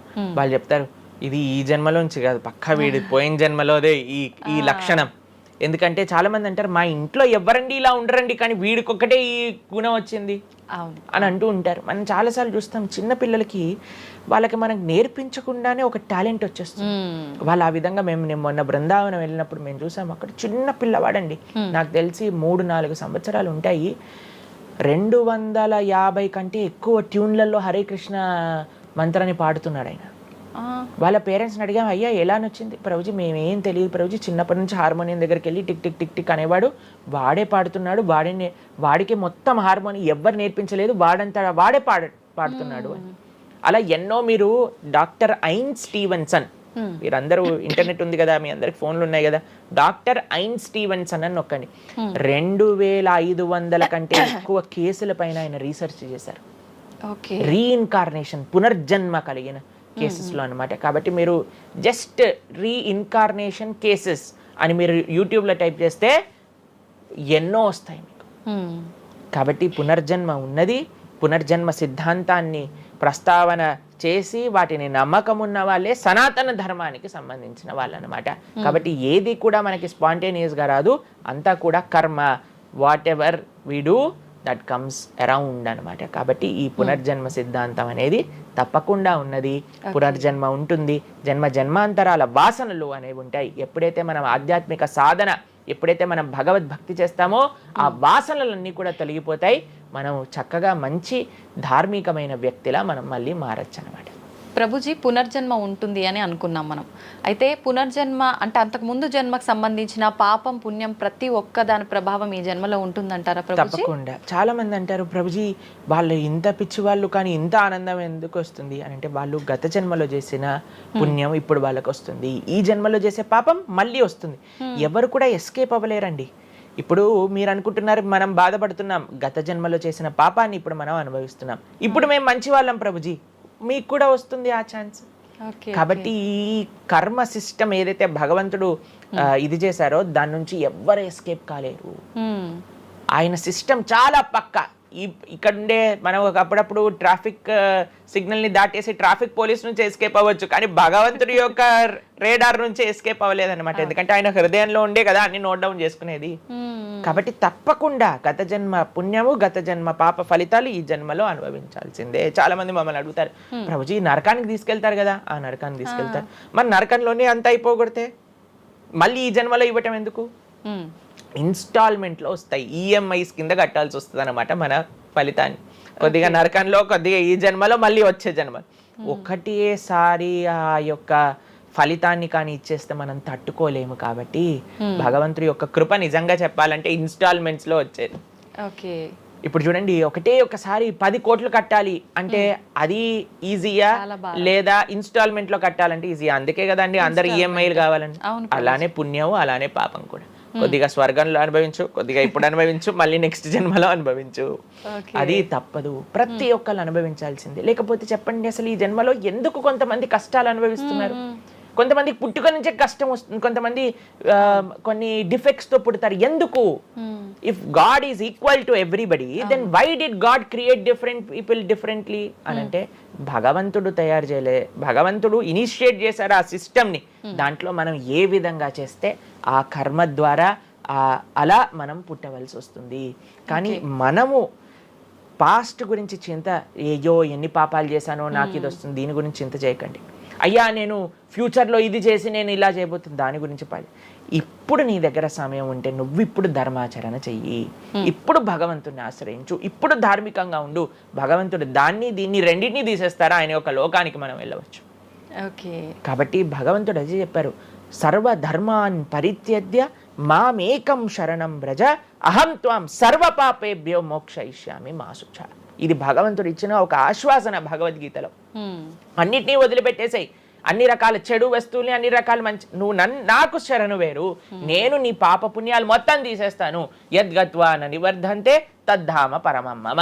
భగవంతుడి దగ్గర నుంచి చేరుకున్నాం అనుకోండి, మళ్ళీ ఈ ప్రపంచంలో ఈ యొక్క కష్టాలు ఉండే ఈ నేలపైన మళ్ళీ రావాల్సిన అవసరం లేదు. స్వామితో బ్రహ్మాండంగా స్వామి యొక్క సేవలో సుఖంగా ఉండొచ్చు మనం. అయితే ప్రభుజీ చాలా మంది చెప్తుంటారు, అన్ని అనుభవించండి తప్పదు అన్నప్పుడు ఎందుకు భగవంతుని ఆరాధన చెయ్యాలి అని. వాళ్ళందరికీ ఇది మంచి సమాధానం ప్రభుజీ. నిజంగా చాలా మంది ఇదే అంటుంటారు, అంతే కదా, ఎంత భగవంతుని ఆరాధించినా ఈ కష్టాలు తప్పట్లేదు, అసలు లైఫ్ ఏం చేంజ్ అవ్వట్లేదు, మనశ్శాంతి లేదు, ఎందుకు అసలు ఆరాధించాలని చెప్పి అసలు భగవంతుని పూజించడం కూడా మానేస్తుంటారు. మళ్ళీ ఇప్పుడు ఆపేస్తే మళ్ళీ నెక్స్ట్ ఏంటి అని ఆలోచన చేయాలి. కాబట్టి ఇప్పుడుండే వాటితో మనం ఇది చేసామనుకోండి, ఇంత ధర్మాచరణ కూడా ఆపేశారనుకోండి, ఇంకా ఆ పుణ్య పాప ఖాతాలు అలానే పెరిగిపోతూ ఉంటాయి. కానీ చివరికి వచ్చేది ఈ ప్రపంచంలోకే కదా. కాబట్టి మనకి చెడు చేయటం పనికిరాదు, కేవలం మంచి చేయటం కూడా పనికిరాదు. భగవద్భక్తి అన్నిటికంటే టాప్ మోస్ట్. కాబట్టి మనం ధార్మికంగా ఎంత భగవద్భక్తితో ఉంటే అది మనకి అంత మంచిది. ఓకే ప్రభుజీ, కర్మ సిద్ధాంతం అన్నారు కదా, అసలు కర్మ సిద్ధాంతం అంటే ఏంటి ప్రభుజీ? ఏం చెప్తోంది అసలు కర్మ మనం సిద్ధాంతం? చెయ్యంది మనకి రాదు, మనం చేసింది తప్పకుండా మనకు వస్తుంది. ఇదే కర్మ సిద్ధాంతం. Okay. Every action has equal and opposite reaction. Okay okay. ఇలా అయితే ఈ లా ఉందో అదే కర్మ సిద్ధాంతం. అంటే నువ్వు చేసింది ఏదైనా సరే ఆ యొక్క ఫలితం నుంచి తప్పించుకోలేవు. తర్వాత ఏదైతే నువ్వు చేసావో దాని నుంచి తప్పించుకోలేవు. మంచి అయినా చెడైనా మొన్న అయింది నీకు ఈ రోజు వస్తుంది, ఈ రోజు చేసిన దానికి రేపు వస్తుంది. ఇదే కర్మ సిద్ధాంతం అంటే. కాబట్టి ఎప్పుడు ఇది మన మనసులో ఉండాలి. అరే ఈ రోజు నాకు ఏదైనా బాధ ఉంటే నేను ఏదో చేశానేమో, అవును, కాబట్టి ఏదో చేశాము అయిపోయింది, ఈ రోజు ఈ కష్టం వచ్చింది, కృష్ణ నువ్వు నాకు శక్తినివ్వు ఈ కష్టాన్ని ఎదుర్కోవడానికి. ఇప్పటి నుంచి నేను ఇలానే మంచిగా ఉంటాను, ఎప్పుడూ అధర్మం వైపు వెళ్లకుండా ఉంటాను, స్వామి నువ్వే రక్ష అని ఆ ధర్మ చింతన ముందుకు తీసుకెళ్ళటం. ఇప్పుడు కానీ మనం ఆ ధర్మ సంకల్పం చేసుకుంటండి రేపటి రోజున. మరి చాలా మంది అంటే రేపు ఎవరు చూసారో లేదో, అయ్యా రేపు ఎవరు చూసారో లేదో అని కానీ మీ పిల్లవాడు చెప్పి నేను ఇప్పుడు కష్టపడను, రేపు నాకు ర్యాంక్ వచ్చాక నాకు ప్లేస్మెంట్ వస్తుందో లేదో నాకేం గ్యారంటీ ఉంది కాబట్టి నేను చదవను అన్నాడు అనుకోండి, ఏం చెప్తారు మీరు? నాన్న నువ్వు ప్లేస్మెంట్ గురించి బాధపడకు, ఫస్ట్ నీ కర్తవ్యం చదవటం నువ్వు చదువు, దాని తర్వాత నీకు వస్తే వస్తుంది, నీ జీవితం సెటిల్ అవుతుంది. అంతే కదండి. మనం కూడా లేదు రేపు ప్రొద్దున ఎవరు చూసారు స్వర్గాన్ని నరకాన్ని కాబట్టి నేను ఇప్పుడు ధర్మాచరణ చెయ్యను అని అంటే మీ పిల్లవాళ్ళు కూడా ఎక్కడైతే చదవను అని అంటారో అలానే మనం కూడా తయారవుతాం. చాలా మంది అండి పెద్దవాళ్ళు పిల్లలకి మాత్రం మంచి నీతులు చెప్తారు, కానీ వాళ్ళ దగ్గరకు వచ్చేసరికి వాళ్ళు ఆచరించడానికి రెడీగా ఉండరు అనమాట. కాబట్టి మీరు ఒక్క విషయాన్ని ఆలోచించండి, మీరు ఏం చెప్తున్నారో అది మీరు ఫాలో అవుతున్నారా? పెద్దలు ఫాలో అవుతేనే అది పిల్లలు ఆచరిస్తారు, లేకపోతే ఆచరించరు. పిల్లలకి స్కూల్ ఎలానో మనకి భగవంతుడి యొక్క సృష్టి చేసిన ఈ ధర్మం అలాంటి. కాబట్టి ఈ రెండిట్లో మనం చాలా జాగ్రత్తగా ఉండాలి. ప్రభుజీ, చాలా మంది ఏ పని చేయాలన్నా కూడా ముందు వెనుక ఆలోచించి ప్రతిదీ జ్యోతిష్యాన్ని పట్టి దాని ప్రకారంగానే పనులు చేస్తూ ఉంటారు. నిజంగా జ్యోతిష్యాన్ని నమ్మొచ్చు అంటారా? జ్యోతిష్యం 100% కరెక్టే, కానీ జ్యోతిష్యాన్ని నువ్వెంత సీరియస్గా తీసుకోవాలి అది ఆలోచించాల్సిన విషయం. జ్యోతిష్య శాస్త్రం అది, శాస్త్రం ఎప్పుడూ కూడా కరెక్టే, కానీ మనకి ఎంత అవసరం అది. ప్రతిరోజు ప్రొద్దున లేవంగానే రాశి ఫలాలు ఏమైపోయాయి అని కొంతమంది చదువుతూ ఉంటారు. ప్రతి చిన్న విషయానికి ఈ రోజు ఏమైంది, ఈ రోజు ఎలా ఉంది, ఆ రోజు ఎలా ఉంది, సండే పేపర్లో వచ్చింది, ఇంకా ఈ వారం ఎలా ఉండబోతుంది, ఇవన్నీ నీకు అవసరం లేదయ్యా. నువ్వు ధర్మాచరణ చెయ్యి, భగవంతుడి పట్ల నమ్మకం పెట్టుకో, ఆయన చూసుకుంటాడు. భక్తులు ఎవరు కూడా అలాంటి విషయాలని సీరియస్గా తీసుకోరండి. ఎందుకంటే బృందావనంలో ఒక భక్తులు ఉన్నారనమాట. ఆయన అంటారు, మొత్తం అన్ని గ్రహాలు నీకు అనుకూలంగా ఉండి నువ్వు కృష్ణ భక్తుడివి కానీ అవ్వకపోతే అన్ని గ్రహాలు అనుకూలంగా ఉండి నీకేం లాభం. తర్వాత అంటాడు, అన్ని గ్రహాలు ప్రతికూలంగా ఉండి కానీ నువ్వు కృష్ణ భక్తుడు అయితే ఏవి నిన్ను ఏం చేయలేవు. ఎందుకంటే భగవంతుడు అలాంటి రక్షణ ఇస్తాడనమాట మనకి. భగవంతుడి దగ్గర ఆ శక్తి ఉన్నది. కాబట్టి మనము దేన్ని ఎంత సీరియస్గా తీసుకోవాలి? మనకి కావాల్సినది ఆధ్యాత్మికత, భక్తి.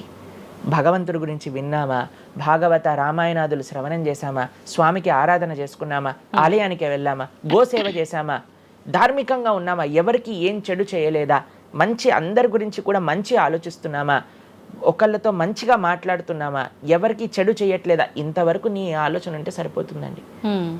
ఈ ధర్మ చింతన మనకు కావాలి. అంతేకాని ఏమవుతుంది, నా రాసి ఏంటి, ఇదేంటి, ఇప్పుడు అంత పిచ్చి జనాలకి ఎలా పెరిగిపోయిందంటే ఒకళ్ళు అంటారు ఈ ఉంగరం పెట్టుకోమంటారు, ఒకళ్ళు అంటారు ఇలా నీ పేరు రాయి అంటారు, ఒకళ్ళు అంటారు నీ పేరులో ఏ ఏ ఏ ఏ ఎక్స్ట్రా రాయమంటారు.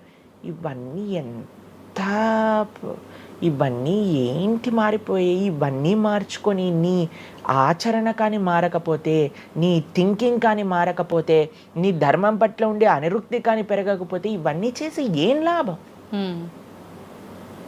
కాబట్టి మనం ఎసెన్స్ ఆఫ్ ధర్మ భగవంతుడి ఆరాధన. సవై పుంసాం పరో ధర్మో యతో భక్తిర్ అదోక్షజే. అటువంటి స్వామిని ఆశ్రయించడంలో మన టైం పెట్టాలి, కానీ ఇలాంటి చిన్న చిన్నవి చూసుకోవటం, వీటి కోసం మనం సమయాన్ని వేస్ట్ చేసుకోవటం మంచిది కాదు. జ్యోతిష్యం కరెక్టా? 100% కరెక్ట్. నీకెంత కావాలి అది నువ్వు ఆలోచన చేసుకో. పెళ్లి చేసుకోవాలి, గృహ ప్రవేశం చేసుకోవాలి, ఏదైనా పెద్ద ఉంటే అప్పుడు మీరు చూడాలి ముహూర్తం, వివాహం చేసుకోవటం కానీ లేదా ఏమంటాం మన గృహ ప్రవేశాది పెద్ద పెద్ద కార్యములకి చూసుకొస్తే ప్రతిరోజు ప్రతి క్షణం ప్రతి వారం ప్రతి నెల చాలా మందికి పొద్దున్నే చూడండి అసలు రోజు గడవదు. ఇలాంటి పిచ్చి పనులు ఆపాలి. ఫస్ట్ ప్రొద్దున పూట లేచి భగవంతుడి దగ్గరికి వెళ్ళి భగవంతుడికి నమస్కారం చేసి జపం చేసుకొని ధ్యానం చేసుకొని ఆలయానికి వెళ్ళి దర్శనం చేసుకొని భగవత్ చింతనలో ఉండండి. రోజులో ఏ కష్టం వస్తుందో దాన్ని ఎలా ఎదుర్కోగల ఆ శక్తిని వస్తుంది. అంతేగాని ఏమున్నాయి రాశి ఫలాలు చదవటం వల్ల ఏం అవ్వదండి. కాబట్టి సొల్యూషన్ పైన కాన్సన్ట్రేట్ చేయండి, ప్రాబ్లం కోసం విశ్లేషణ చేయకూడదు.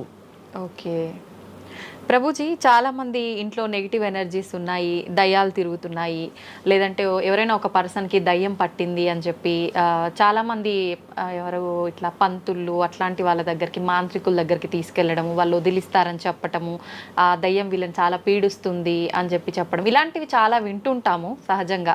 ఇదంతా నిజమే అంటారా ప్రభుజీ? అసలు దయ్యాలు అనేవి ఉన్నాయంటారా? ఆత్మలు దయ్యాలు ఇవన్నీ ఉన్నాయండి, అది లేవు అని చెప్పలేము, ఉన్నాయి తప్పకుండా. ఎలా అయితే మీరు నెగిటివ్ ఎనర్జీ అంటారు కదా, నెగిటివ్ ఎనర్జీ ఎక్కడికి వస్తుందో తెలుసా అండి? నెగిటివ్ పీపుల్ దగ్గరికి వస్తుంది. ఎవరైతే ఎమోషనల్గా, ఎవరైతే స్పిరిచువల్గా, ఎవరైతే ఫిజికల్గా వర్నలబుల్గా ఉంటారో వాళ్ళ దగ్గరికి వస్తుంది. ఎవరైతే ఇంట్లో భగవద్ ఆరాధన ఉండదో, పూజ రూమ్లో ఏమీ లేకుండా చాలామంది ఇప్పుడు మాకు చాలా విచిత్రం అనిపిస్తుంది కొన్నిసార్లు. మాకు ఈ ఇంటర్నెట్లో వీడియో చూసినప్పుడు వీళ్ళు చర్చ్లో ఉండే వాళ్ళందరూ దయ్యాలను వదిలిస్తూ ఉంటారనమాట. మాకు చాలా ఆశ్చర్యం ఏంటంటే వీళ్ళకే ఎందుకు దయ్యాలు పడుతున్నాయి అని. కాబట్టి ఎందుకు దయ్యాలు ఎవరైతే పర్సనాలిటీస్లోకి వెళ్తాయో తెలుసా అండి? ఎవరైతే క్లీన్లీనెస్ మెయింటైన్ చేయరో, ఓకే, ఎవరైతే సమయానికి స్నానం చేయటం కానీ, సమయానికి శుచిగా శుభ్రంగా ఇల్లు శుభ్రంగా ఉంచుకోవటం కానీ, దేవాలయంలో భగవంతుడి యొక్క మూర్తులకి చక్కగా ఆరాధన చేసి ధూపం దీపం నైవేద్యం తోరణం ఉత్సవాలు పండగలు యజ్ఞాది యాగాదులు ఇవన్నీ ఉన్న చోట ఎప్పటికీ నెగిటివ్ ఎనర్జీ అనేది ప్రవేశించలేదు. ఓకే. కానీ ఎక్కడైతే జనాలు డిమ్గా డల్గా ఎటువంటి వైబ్రెన్స్ లేకుండా ఎప్పుడు ఎమోషనల్ వర్నలబుల్గా బాధల్లో ఉంటూ ఆధ్యాత్మికంగా లేకుండా ఇల్లంతా గందరగోళంగా చెత్త చెదారంతో ఎప్పుడైనా సరే ఫ్రెష్ ఫుడ్ కాకుండా స్టేల్ ఫుడ్, బయట సోర్స్ తెలియని ఫుడ్ వాటిని తినటం వల్ల అలాంటి మెంటాలిటీస్, అలాంటి నెగిటివ్ ఎనర్జీ ఈజీగా ఇటువంటి నెగిటివ్ ఎన్వైరన్మెంట్లోకి వచ్చేస్తుంది అనమాట. ఓకే. కానీ ఎప్పుడైతే మనం వైబ్రెంట్గా భగవన్నామ చక్కగా బొట్టు పెట్టుకొని చక్కగా మంచిగా సాంప్రదాయంగా రెడీ అయ్యి చీర సాంప్రదాయం మన సాంప్రదాయం మన చీర అండి.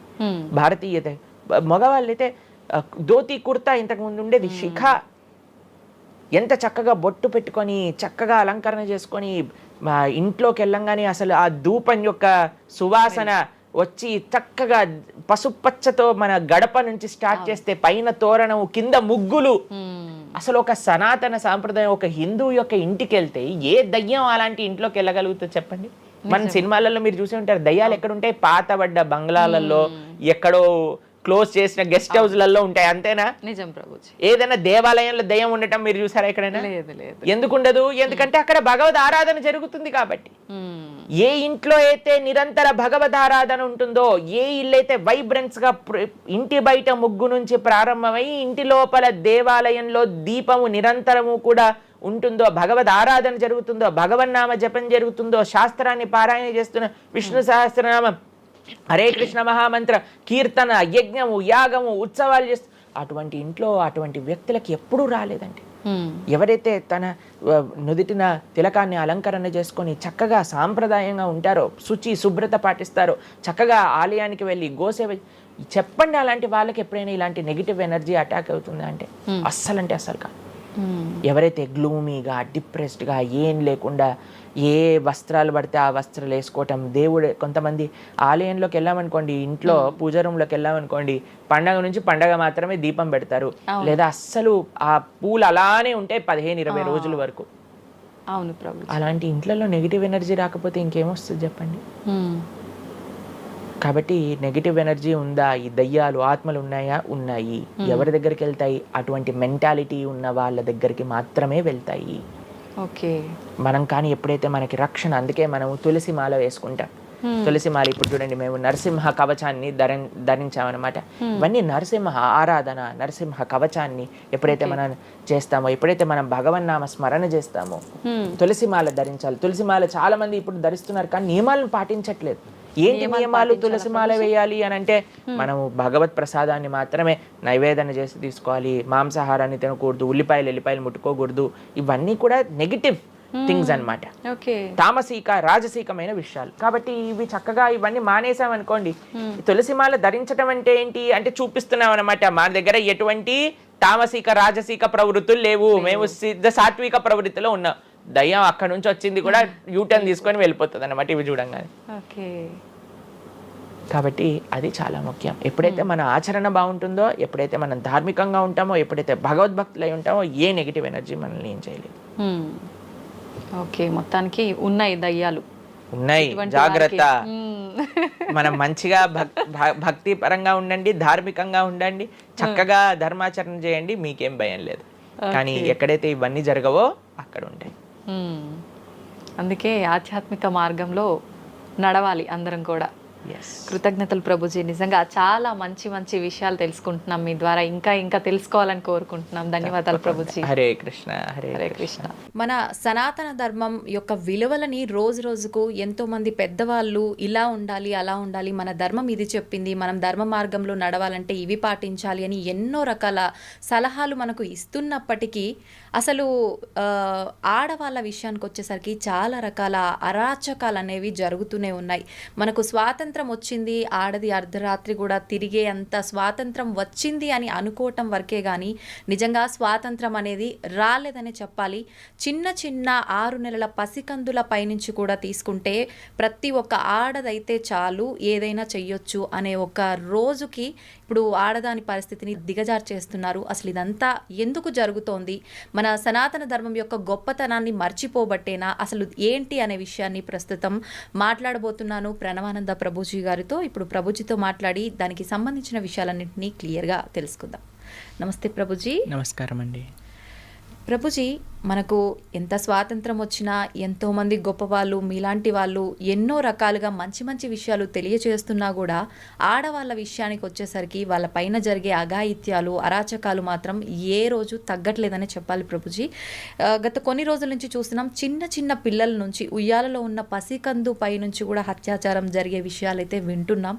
ప్రస్తుతం చూసుకుంటే ఒక 10 రోజుల నుంచి ఒక విషయం అయితే ఎక్కువగా వింటున్నాం. కోల్కతాలో జూనియర్ డాక్టర్ పైన జరిగిన సంఘటన.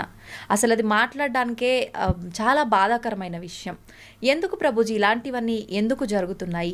ఇంత ఘోరమైన పరిస్థితులు తలెత్తుతున్నప్పుడు భగవంతుడు ఎందుకు అవి ఆపటానికి ప్రయత్నం చేయట్లేదంటారు? మీకు ఒక విషయం చెప్తాను. మీరు అన్నారు మీలాంటి వాళ్ళు ఇన్ని విషయాలు చెప్తున్నా సరే ఎందుకు ఈ సమాజం మారట్లేదు అని. మేము ఇన్ని విషయాలు చెప్తున్నా సరే ఎంతమంది వింటున్నారండి? ఎంతమంది తల్లిదండ్రులు తమ పిల్లల్ని ఒక మంచి మార్గంలో మంచి ఎగ్జాంపుల్స్ చూపించి పెంచుతున్నారండి?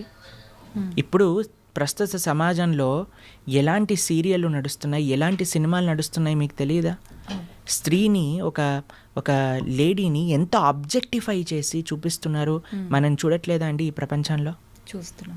సినిమాలు ఎక్కడైతే స్త్రీలని కొడుతున్నారో, ఎక్కడైతే స్త్రీలని హింసిస్తున్నారో అటువంటివన్నీ సూపర్ డూపర్ హిట్ అయిపోయి 100 రోజులు నడిచిపోయి అందరూ ఎగబడి అలాంటి సినిమాలకు వెళ్ళి చూసేస్తున్నారు కదా. మరి అలాంటి విషయాలను ప్రోత్సహించినప్పుడు మరి ఈ సమాజంలో అలాంటివే కదండి అయ్యేది. మనం ఇంత ప్రార్థన చేస్తూ ఎన్నిసార్లు మనం ఇప్పుడు మిమ్మల్ని మేము ఎలా పిలుస్తాం చెప్పండి? మాతాజీ అని పిలుస్తారు. మాతాజీ అని పిలుస్తాం, అంతేనా? ఎప్పుడైతే మనము ప్రతి ఒక్క స్త్రీని అమ్మ అనే ఒక పేరుతో గౌరవిస్తామో అప్పుడు ఎటువంటి ఇలాంటి భావన రాదండి. ఏ సినిమాలో మీకు ఇలాంటి భావన చూపిస్తున్నారండి? లేదు ఎక్కడ. ఏ సీరియల్ కానీ, ఏ టీవీ ఛానల్లో కానీ, ఏ మూవీ క్రియేషన్లో కానీ స్త్రీ పైన గౌరవము, రెస్పెక్ట్ అనేది ఉంటుందా? ఎంత ఈజీగా ఈ ఒక స్త్రీ అనేది నీ ఎంజాయ్మెంట్ కోసమే పుట్టింది కాబట్టి నువ్వు ఏదైనా చేసుకోవచ్చు. కొట్టినా పర్వాలేదు, తిట్టినా పర్వాలేదు, ఏదైనా పర్వాలేదు, ఎవ్రీథింగ్ ఇస్ నార్మల్ అని లక్షల కోట్లు మీరే ఇచ్చి మీ పిల్లల్ని తీసుకెళ్ళి ఆ సినిమాలను ప్రోత్సహించి ఈరోజు ఇలాంటివి అయినా ఇప్పుడు ఎందుకు అవుతున్నాయి అని మనం ఎలా అడుగుతాం చెప్పండి. మీకు ఒక విషయం చెప్తాను, శాస్త్రంలో ఒక విషయం చెప్పున్నారు. మాతృవత్ పరదారేషు పరద్రవ్యేషు లోష్టవత్ ఆత్మవత్ సర్వభూతేషు యపశ్యతి స పండితః.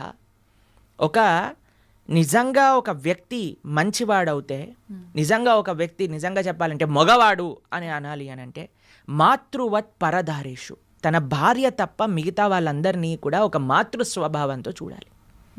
మాతృవత్ పరదారేషు పరద్రవ్యేషు లోష్టవత్, వేరే వాళ్ళ యొక్క ధనాన్ని చెత్తతో సమానంగా చూడాలి. నీకెంత భగవంతుడు ఇచ్చాడో అది నాది, వేరే వాళ్ళ ధనం నాకు అవసరం లేదు. ఓకే. ఆత్మవత్ సర్వభూతేషు, నువ్వు ఎలా ట్రీట్ చేయాలి నిన్ను అని అనుకుంటున్నావా అలా వేరే వాళ్ళని ట్రీట్ చేయి నువ్వు ఫస్ట్. అలాంటి వాడు నిజమైన ధీరుడు అని మన శాస్త్రములు చెప్తున్నాయి. ఈ భావన మీరు ఎక్కడైనా సినిమాలో చూసారా, ఎక్కడైనా సీరియల్లో చూసారా, ఎక్కడైనా టీవీలో చూసారా? లేదు. ఎంటర్టైన్మెంట్ పేరుతో ఈరోజు మొత్తం చిన్న చిన్న పిల్లల యొక్క మనస్సు నుంచి మొత్తం కరప్ట్ చేసేస్తే, ఇప్పుడు చెప్పండి, తప్పు చేసేవాడికి తెలియదా ఇప్పుడు ఒక మర్డర్ చేయటం తప్పు, ఒక స్త్రీని అవమానించటం తప్పు, లేదా ఈవ్ టీజింగ్ తప్పు, ఇవన్నీ తప్పు అని చేసేవాడికి తెలియదా అండి? ఎందుకు చేస్తున్నాడు? ఎందుకంటే వాడు చూసే విషయాలన్నీ కూడా ఉన్నాయి, అది నార్మల్ అనుకుంటున్నాడు. లేదా చేస్తే ఏముంది, లేదా ఇంకొక విషయం ఏంటంటే తన ఇంద్రియాలను కంట్రోల్ చేసుకోలేక చేస్తున్నాడు. ఇప్పుడు మీకు ఒక విషయం చెప్తాను, తప్పు చేసేవాడికి తెలిసి తప్పు చేస్తున్నాడు అని అంటే తన ఇంద్రియ నిగ్రహం లేకపోయింది. ఎందుకు ఇంద్రియ నిగ్రహం లేకపోయింది? ఎందుకంటే ఆయనకి ఎటువంటి ఆధ్యాత్మిక బ్యాకప్ లేదు. ఓకే. మనం పెంచేది కేవలం సుఖం సుఖం సుఖం. నానా చదువుకో, బాగా చదువుకుంటే ఏమొస్తుంది, సుఖపడతావు. కాబట్టి మనం ఎప్పుడైతే సుఖం సెంట్రిక్గా పెంచుతున్నామో వాడు అనుకుంటాడు ఇది కూడా నాకు సుఖమే కదా.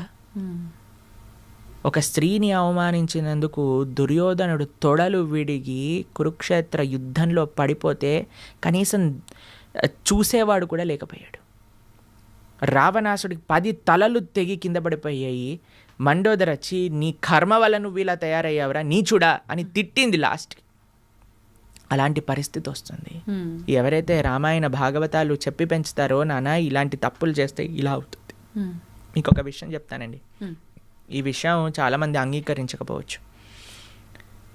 జనరల్ విషయంగా మనం మాట్లాడుకుంటే మగవారిది ఎంత బాధ్యత ఉన్నదో ఇలాంటి తప్పులు చేయకుండా. ఇప్పుడు ఇది ఒక ఈకో సిస్టమ్ అండి, మనం లాస్ట్ టైం కూడా మాట్లాడుకున్నాం. ఒక తప్పు జరగకూడదు అని అంటే ఒక వ్యక్తి పైన డిపెండ్ అవ్వకూడదు, మొత్తం ఒక సొసైటీ పైన డిపెండ్ అయి ఉంటుంది. తల్లిదండ్రులు ఎలా పెంచుతున్నారు, మనం చూపించే సినిమాలు, సీరియళ్ళు, వాళ్ళకి ఎక్స్పోజర్ ఏమని ఉన్నది, తర్వాత మన యొక్క ఫ్రెండ్ సర్కిల్ ఎలా ఉన్నది.